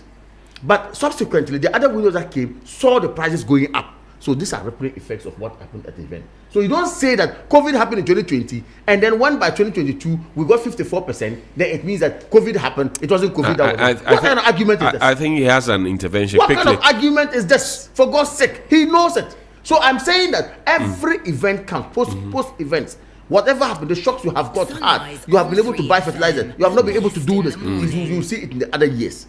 It's a year-on-year economic analysis that you are making. Right. So therefore, you should understand that year-on-year, the event that happened yesterday may affect the event that is yet to come. Because it is what is going to go dovetail into it. You should have known this. This is a clear fact. I'm surprised you sit here and you don't understand. I said that finally, I said that when inflation was 54.5%. Why? Did we just get up and then go and say that in 2022, by 2024, it should come down to 22%? But you told us that the alternative was scary. We worked towards You told us the alternative was scary. Why? No, you. Yes, we told you. And you are feeling the doom so now. You are feeling your farmers not selling their produce. Samanwale. You know the meaning of Samanwale in the Ghana? I know. Only debts. I know. Today they are crying, they can't sell. They have gone, they don't even know how. They were coming the rain season. They don't even know how to farm. Because the produce are sitting there. I'm saying that's what it is. That's what we said they were scary. Sunrise on they can't 3 handle this FM, economy. the best in the morning. You see, but finally, they keep saying they are the best managers. We are watching them. Formula 133, we still want to ask them when they will bring it in 24-hour economy. Okay? Today, nurses are still sitting home, no job. Teachers are still sitting home, they don't even have clearance. Finance minister and his education minister are at each other's throat. Education minister say, I want 60,000. We are giving him 7,000 people to recruit. If you say you are doing well, you have all the money, you have whatever, where is the money? Get our teachers recruited. Yesterday, I listened to one of the bloggers who is now insulting teachers who was working for them. On 3 FM, the best in Kevin the Taylor and co. are now making fun of teachers. The teachers, when they even go to funeral, they don't pay someone. Teachers, when they go to party, they even steal jollof rice and go. Oh. You didn't listen to the video. It's so appalling. It's here. I'm surprised. This is NDC for you. These are the people. Kevin Taylor and NDC, man. No, but I said they helped them to. He propagated for them. They were hailing him. They were hailing him. You understand? So I'm saying that today they are making mockery of teachers. They're making fun of teachers. The trainers of the future. Yes, just because they are asking for their pound of flesh. What is due them? People have finished school, they can't even get postings. They don't have no clearance. Go to most of institutions, they are seeking for clearance. Atuforcing is not forcing. He knows it. My brother Wanda is here looking for a job. They don't even get you a job. See, yes, Wanda tell you he's employed. I have to advocate for him. I know him. Yeah, he's my self-employed. He's my Wanda brother. is self-employed. He too. needs a job. Wanda, he's people jobless. who are not better off are given jobs because of favoritism, and he's thinking he can get a job. They're lying. That's what is happening. So I am telling you that look, it affects everybody, including themselves. Everybody, including themselves, are not happy. Wanda, they know. They say you are jobless. He's jobless. He's talking about it's sad. Politically. Well, maybe it's a political job he's talking about, but I'm not jobless. I mean, for very early years of my life, I've been around the private, That's sector right. and all That's that. right. Too. But it's good. If I got an appointment, why not? I like it. If I don't, I don't. But they won't give you. Why wouldn't they give me? Are you professor? You are not closer to the corridors of power. In one they breath, won't mind you. No, in one breath you say you are advocate for, in another breath you say I won't get it. No, they don't want to. He said you are not a Gonja. Wish me well.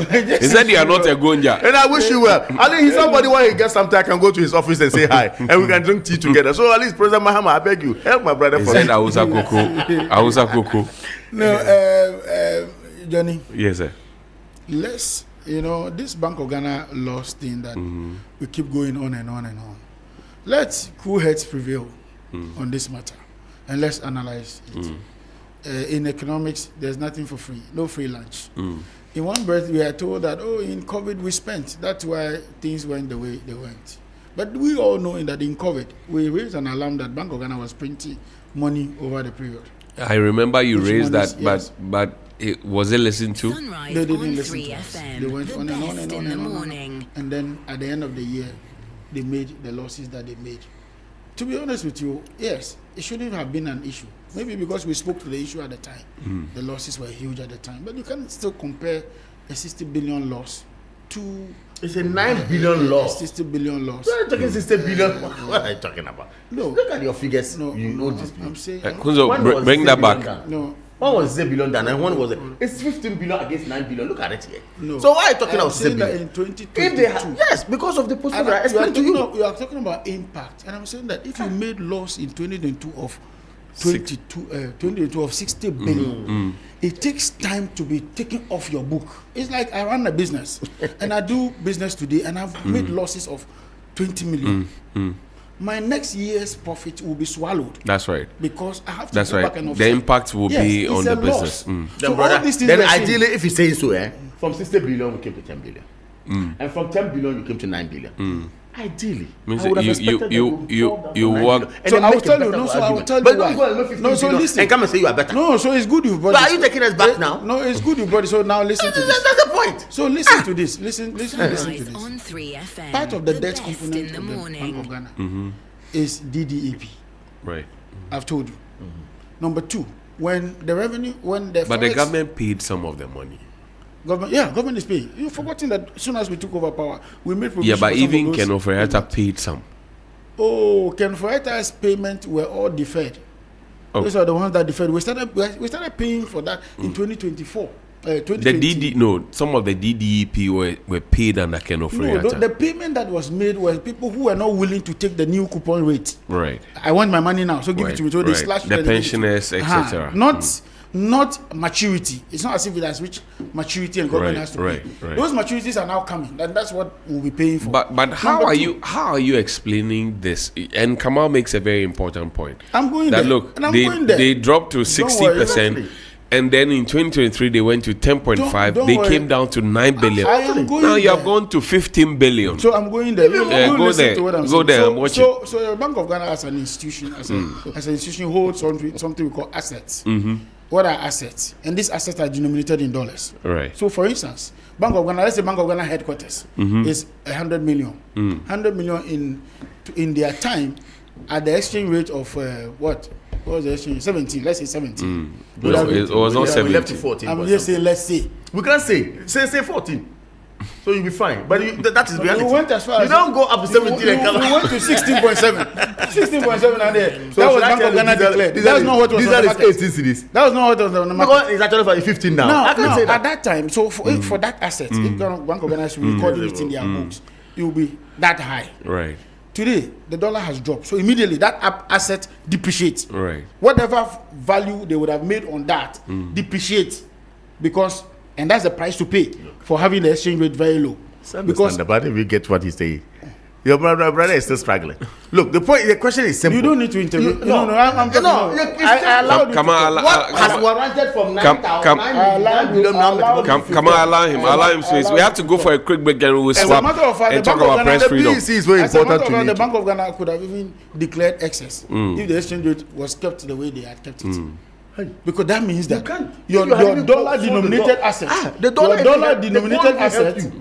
dollar denominated asset would have gone up, and therefore you have made gains. And if you offset it against your expenditure, you realize that you're in a very comfortable. Let's take a break. When we return from this break, there's more. Protect yourself.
$10 here on Sunrise on 3FM 92.7. We're also live on Kesmi 107.1 in Tamale, my beloved Tamale. And it's always a pleasure to have my Dagbanites tuning to listen to me. Come out, press freedom. Are we progressing? Are we retrogressing? What do you have to say? Thank you very much. But before I come to press freedom, let me also wish the BEC candidates nationwide. Right. Over 620,000 candidates were told that they're going to write. Right. Let me wish them well and also pray that it becomes an exam without, if you like, issues. Because we've always had stories in the past how malpractices and all that characterize such exam. I pray and hope that WAEC is going to do the needful by ensuring that nothing like that happens. And our candidates also going in there should come out with flying colors, especially in the district of Nanton. The Nanton district, I want to say good morning through Kesmi Radio. I want to say good morning to all the candidates who are there. Our center is in Tampion. That is where Tampion is going to be where the kids will be writing. And let me thank the parents for ensuring that at least education is given to the awards to this level. And we can only pray that they're better off. They go higher and higher. I think you should speak to our Dagbanites in a language that we understand. Mabehe mborne nzanchon kapuso kamza won kamwum de 3FM kalhawum de Kesmi Radio Tamale ne zungo dapselungo atandale 4th May mbalama katide shukur bihma banaji SS ma yanchante sabde be exams. Won kamyan sabzungo ma paanyo donyo to zo bihma za habete bihma za te suhur nawo nen dum nawo chaba yina ne banshan adam jela nanton ya alami ti tamalla ti sentama bila Tampion yan kabza yan lam te sabe the district education director, the district chief executive, the MP Honorable Mohammed Halik ombi lul kamza ambon yel mpuka papam ne son sim shamba za ne son ne la sabungo ma de sa de chang jen yela tete do won kamza ha yan sabzungo yan suhme ka puhi ka ne na won cha bayina ne bansuma impaga. So like I said, I mean, simply to wait, what I said is that every single candidate this morning is wish well, and then we also pray and hope that our leaders, in this case my MP, our district chief executive, and also the district director of education, all of them who have actually worked hard to ensure that things are put in place for them for the kids to write. We wish them well, and we pray that the kids also come out with flying and colors. also to our noble chiefs, of course. The champion learner where they are right in the center, he passed. And the champion learner, I'm sure by Friday they shall start the processes of his funeral. Right. I may be attending, obviously. Right. And I want to say good morning to the Bang learner of champion, who is actually the Bang learner. I want to say that the Bang learner is a regent, actually. I want to say good morning to him, and also say good morning to every single chief within the Nanton district, as it were. The Pono Lana, and of course the Nanton, everybody. I want to say hello to them. Let's talk about press freedom. Now, press freedom. What do you know to be happening in the country? Yes, you see, just at the weekend, I listened to a seasoned journalist, for that matter. Okay, one of your brothers, I think Samson Ladi, I can mention his name. Samson Ladi, I listened to him, and he lamented that look, the records are clear and are there to show that yes, indeed, there are repressive laws in this country, and those repressive laws that we do have in this country, okay, doesn't actually go a long way to ensure our freedom of speech. It doesn't go a long way to ensure freedom in our, if you like, these are my words, if you like, the freedom that we want to see in our media environment. Right. For them, using some of these laws serve as, measures that goes a long way to truncate or to curtail the freedoms that we enjoy. And under NDC, 1 year of NDC going to 2 years, those laws have been triggered more than any government. Are you sure about that? Yeah, he said it. What? Didn't you listen to Ayine? I didn't say it. It's clear. It's clear. Today Ayine is not whatever. I respect something so well. So let's look at the detail. Let's look at the detail. In 2022, we dropped to 60th position in the world. That's a major drop. 2023, 62nd, worst in 18 years. 2024, 50th, recovery begins. And another was doing something about it. 2025, 52nd, slight drop. And then 2026, 39th, strong rebound. And this is the record. That's the press freedom you're talking about? Yes. The press freedom today, we're talking about even TikTokers arrested. For reckless commentary. We're talking about Facebook. Just go and write a comment right now. You have been hunted down. Today, every single radio station, if you are not careful, you'll be gagged. Those are the matters. But you see, we can. But must you be reckless because there's press freedom? Not at all. With recourse to Article 162 of the Constitution of Ghana, right, which seemingly talks of press freedom. I want to say that, look, we haven't done bad. Right. Even when you look at these records, advanced countries, okay, Ghana was better than them. Some of them. Advanced countries. You understand? So it says that it wants to point to a fact that we are not doing bad entirely. Right. But we can do better. Right. We can do better, like I said, so that we will not have journalists coming to cite repressive laws that we are using against each other. Okay, we will not have also well-meaning Ghanaians coming to say, look, we are gagging people or trying to censor the media, as it were. But nonetheless, Ghana, actually, the fourth Republican Constitution has presented us with some, if you like, favorable conditions, and we are not doing bad at all. We should keep it up and then move on as a country. Some other countries, you cannot even. Does the NPP feel threatened by what in terms of press freedom? Do you think that your communicators are being... They have been doing it. They did to Baba Mando, my good brother, in Sinyani. And for then I thought it was really not too good. Okay? The likes of, if you like, Fanti Comedy, the like, name them. Yaira and Co, whatever. They have gone after them. But you see, That is the Sunrise fight. on 3FM. That is the spirit. Best in the morning. You can never get on a silver platter.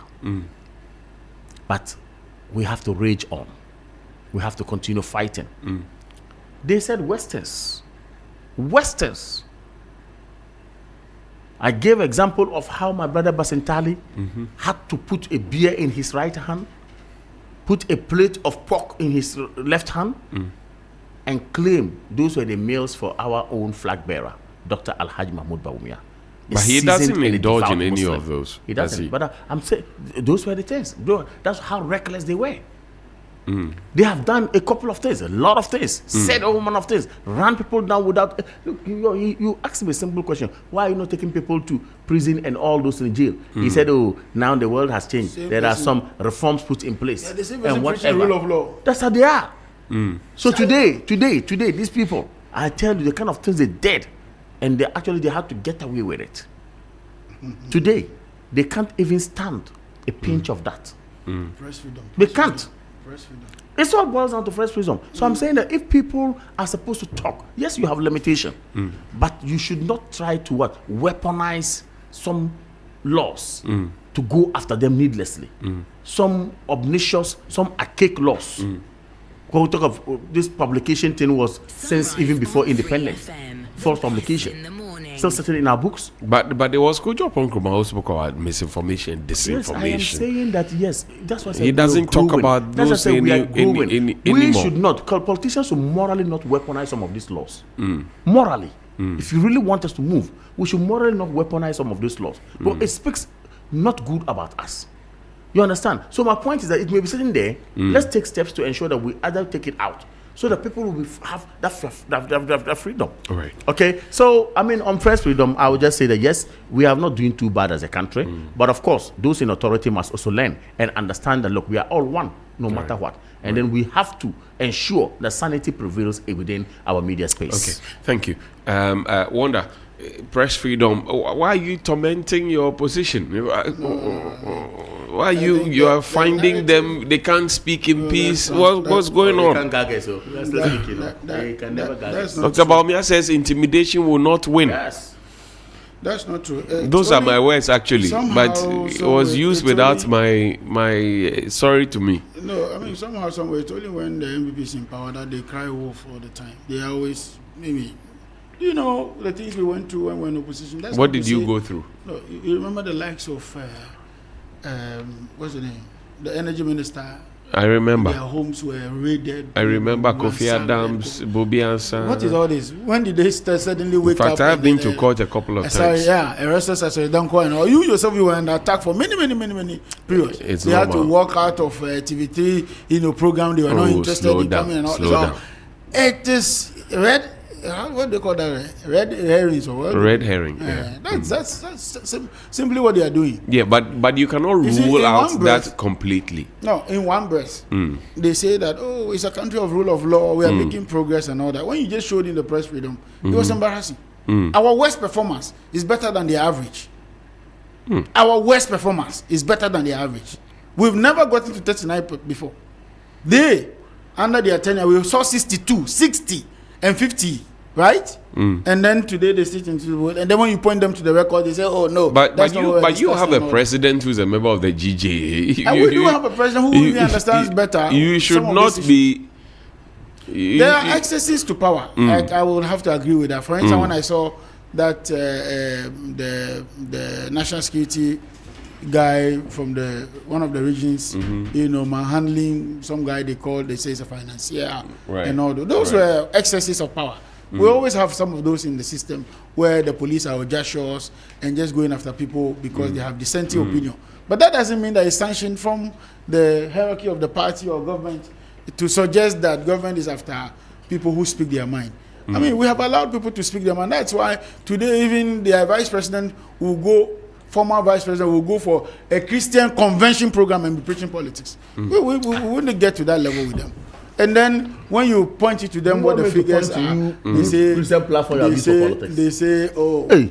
I'm talking. Come on, I'm talking." And then when you point out the records to them, then they are like, "Oh, the NDC is hounding out opposition." Or which opposition? Who? Kamal, you've been saying all this. You've been in this video saying that I'm the very NDC is responsible. reckless. You've The never NDC is irresponsible. I've never been reckless. The NDC is done, but nobody has. You have ever heard me? No, Kamal is guided. And I'm not saying you are. I'm not like you. I've been trained. I've been very well trained. I'm not like you. Kamal is guided. You are two gentlemen that I hold in high esteem. You know that. Allow him. No wonder. Allow him. I'm not like you. Allow him. I'm saying that of all the things he says, nobody is going after them. We have had people who have gone ballistic. Some have gone mad to say some of the things they said. Take your time. But it is loss of mind. I just told you I've been trained. It's loss of mind. I said some have gone even mad. Are you saying that? I said some have gone even mad. This is just exhibited it for you. Oh, I didn't say that. Did I say anybody's a mad person? No. I said some people have gone mad. But you are per second. You have nice words to use. I'm a trained Christian gentleman. Yeah, but you have nice words to use. But I'm using a very nice one. Okay, let me do this. So I just told you I'm not like you. I told you. I just told you. Gentlemen, we have to wrap up. Our time is up. I'll see you again next Monday. I'll see you again next Monday. Kamal Dean Abdullahi, incoming MP for Nantong or National. What again? No, let me add or national position. Wanda Madilo, he's self-employed, but if he gets appointment, he too likes. Look, just tell them if you want appointment, you want appointment. Don't go and tell them if you get a like that. They will say you are okay. You are not okay, my brother. You don't have to want it. You have to get it. Okay, gentlemen, thank you. It's now time for birthdays, and we'll wrap up. Happy birthday to you. Happy birthday to you. Happy birthday, happy birthday. Happy birthday to you.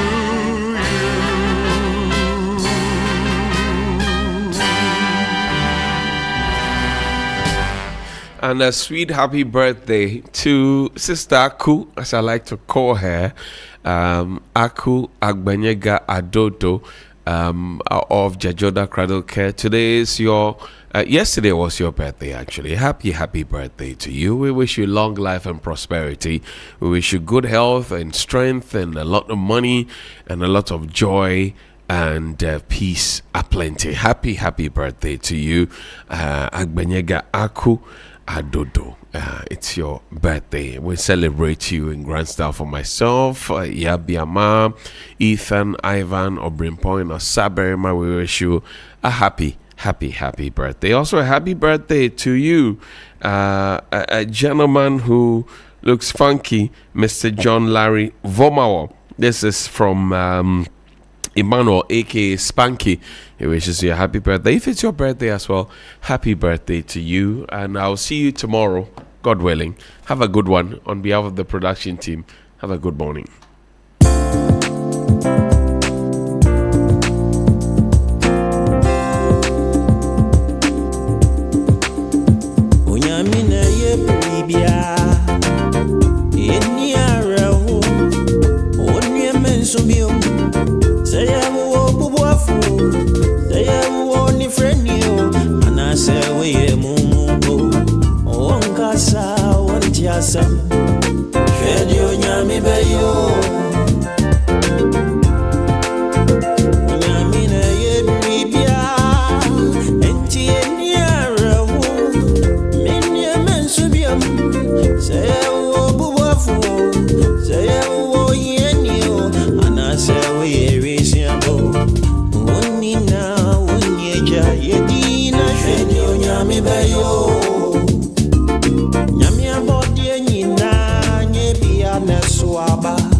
FM 92.7 Urban Lifestyle Radio Station. It's now time for the news update here with me, Christabel Success Trevor. The Basic Education Certificate Examination, BCE, is set to start today. The examination will take place over a period of 5 days, concluding on May 11. 620,141 candidates from 20,000 395 schools are expected to sit for the examination nationwide. The figure represents an increase of about 2.7% compared to last year. The examination will be conducted in 2,303 centers across the country, supervised by 2,303 supervisors, supported by 2,070 assistant supervisors, and 21,791 invigilators. Take a listen to the head of public relations, John Kapi, speaking on TV3's Weekend Central last night. Indeed, BC starts in a few hours. WIC is ready to conduct the examination as expected. There's a process that we go through every year as far as our monies are concerned. Before the examinations commence, we are paid 70% of the amount, after which the other 30% is paid. Usually the 70% is enough for us to be able to carry through all the pre-examination activities. It is also enough for us to be able to conduct the exam. So we are very sure that once the exams are over and we start marking, the rest of the money will be made available, and they will be able to pay all the invigilator supervisors as well as the examiners who will be marking the scripts. Meanwhile, Director General of the GES, Professor Ernest Kofi Davis, has warned against examinations malpractice. I wish to remind all supervisors and regional directors of education that all teachers and supervisors who were linked to examination malpractice last year and are being processed for sanctions are banned from the examination centers. They are not expected to have anything to do with the examination. We expect you to follow the directive strictly. Professor Ernest Kofi Davis is the Director General for GES, ending this news update on 3FM 92.7. 3 Lounge is up next. Your finest tunes in sync with a soothing voice. 3 Lounge with AJ. Are you tired of the same old routine? Need a break from the stress and chaos of everyday life? Well, step into the 3 Lounge, your world of absolute relaxation and great music with yours truly, AJ Akwako Sapon. Welcome to the best mid-morning show in the capital and beyond. This is 3 Lounge with yours truly, your radio princess, AJ Akwako Sapon. Love it. I love it. It's great. Kickstart your week with Monday motivation. Shake off the Tuesday blues and get ready for midweek mania. Take a trip down memory lane on Throwback Thursday and wrap up the week with Funky Friday with myself and Helen Appiah Ampufo.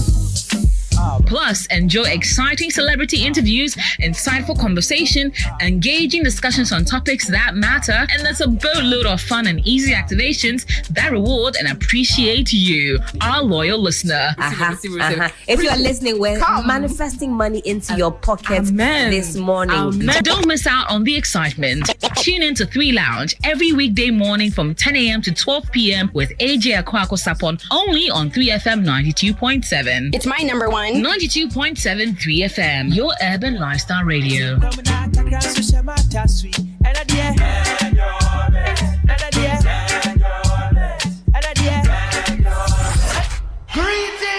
in the name of His Majesty Emperor I Selassie Jah Rastafari.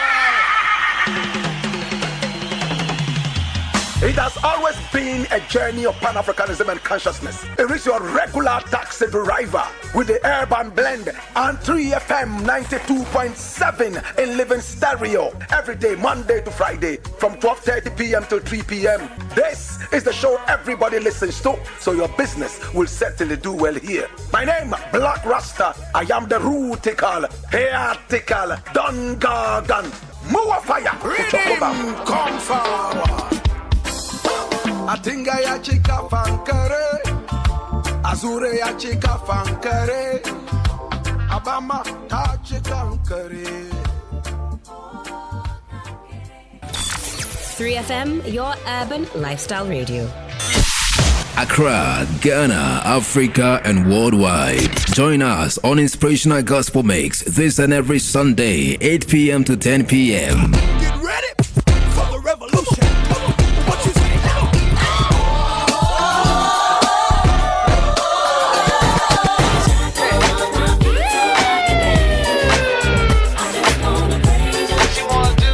3FM. King of kings and Lord of lords, lover of my soul, Jehovah, one and only God. I am Jesus Christ, the Holy Lamb.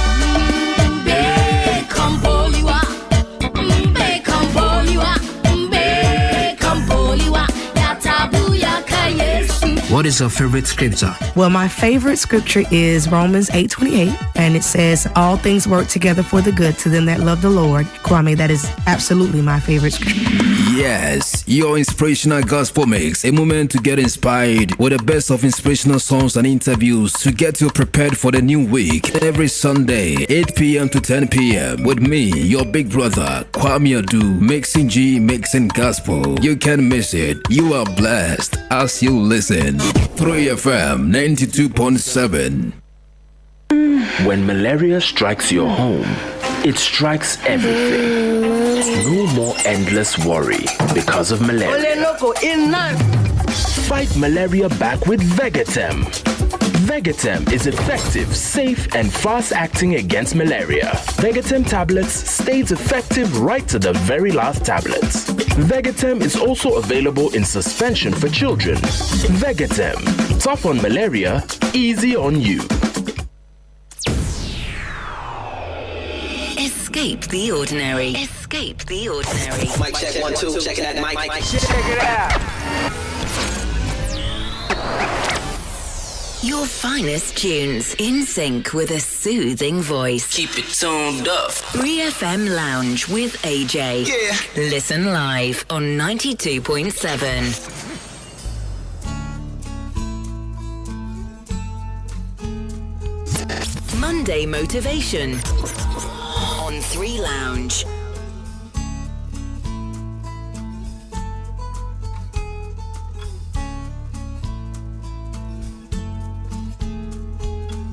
You get a fast car. I want a ticket to anywhere. Maybe we make a deal. Maybe together we can get somewhere. Any place is better. Starting from zero, got nothing to lose. Maybe we'll make something. Me, myself, I got nothing to prove.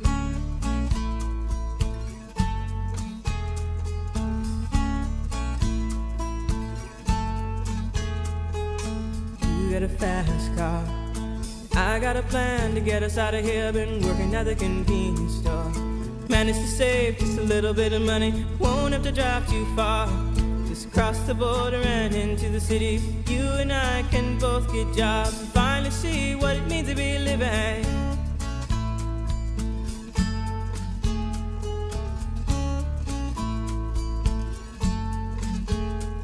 See, my old man's got a problem.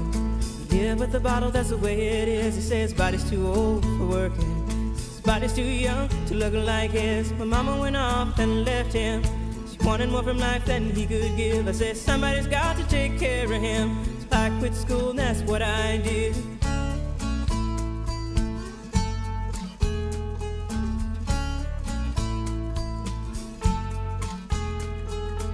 You got a fast car. Is it fast enough so we can fly away? We gotta make a decision. Leave tonight or live and die this way.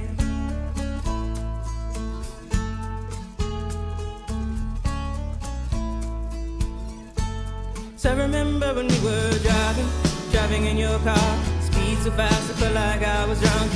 City lights lay out before us, and your arm felt nice wrapped around my shoulder. And I had a feeling that I belonged. Had a feeling I could be someone, be someone, be someone.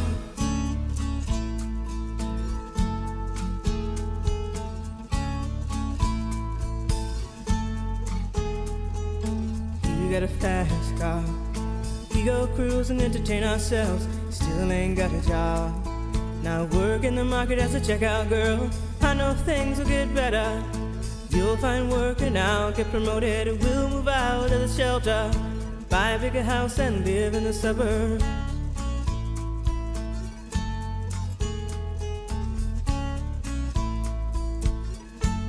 So I remember when we were driving in your car. Speed so fast I felt like I was drunk. City lights lay out before us, and your arm felt nice wrapped around my shoulder. And I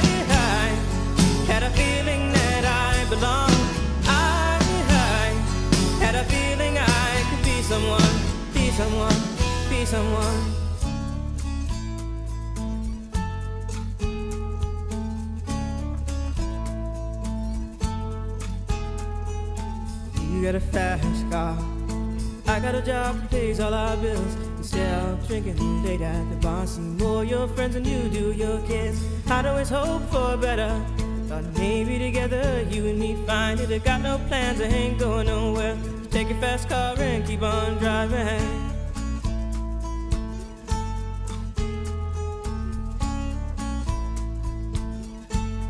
I remember when we were driving in your car. Speed so fast, I felt like I was drunk. City lights lay out before us, and your arm felt nice wrapped around my shoulder. And I had a feeling that I belonged.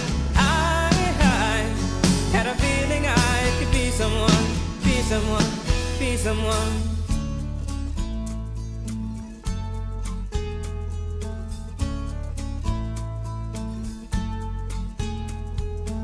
You got a fast car. Is it fast enough so you can fly away? You gotta make a decision. Leave tonight or live and die this way.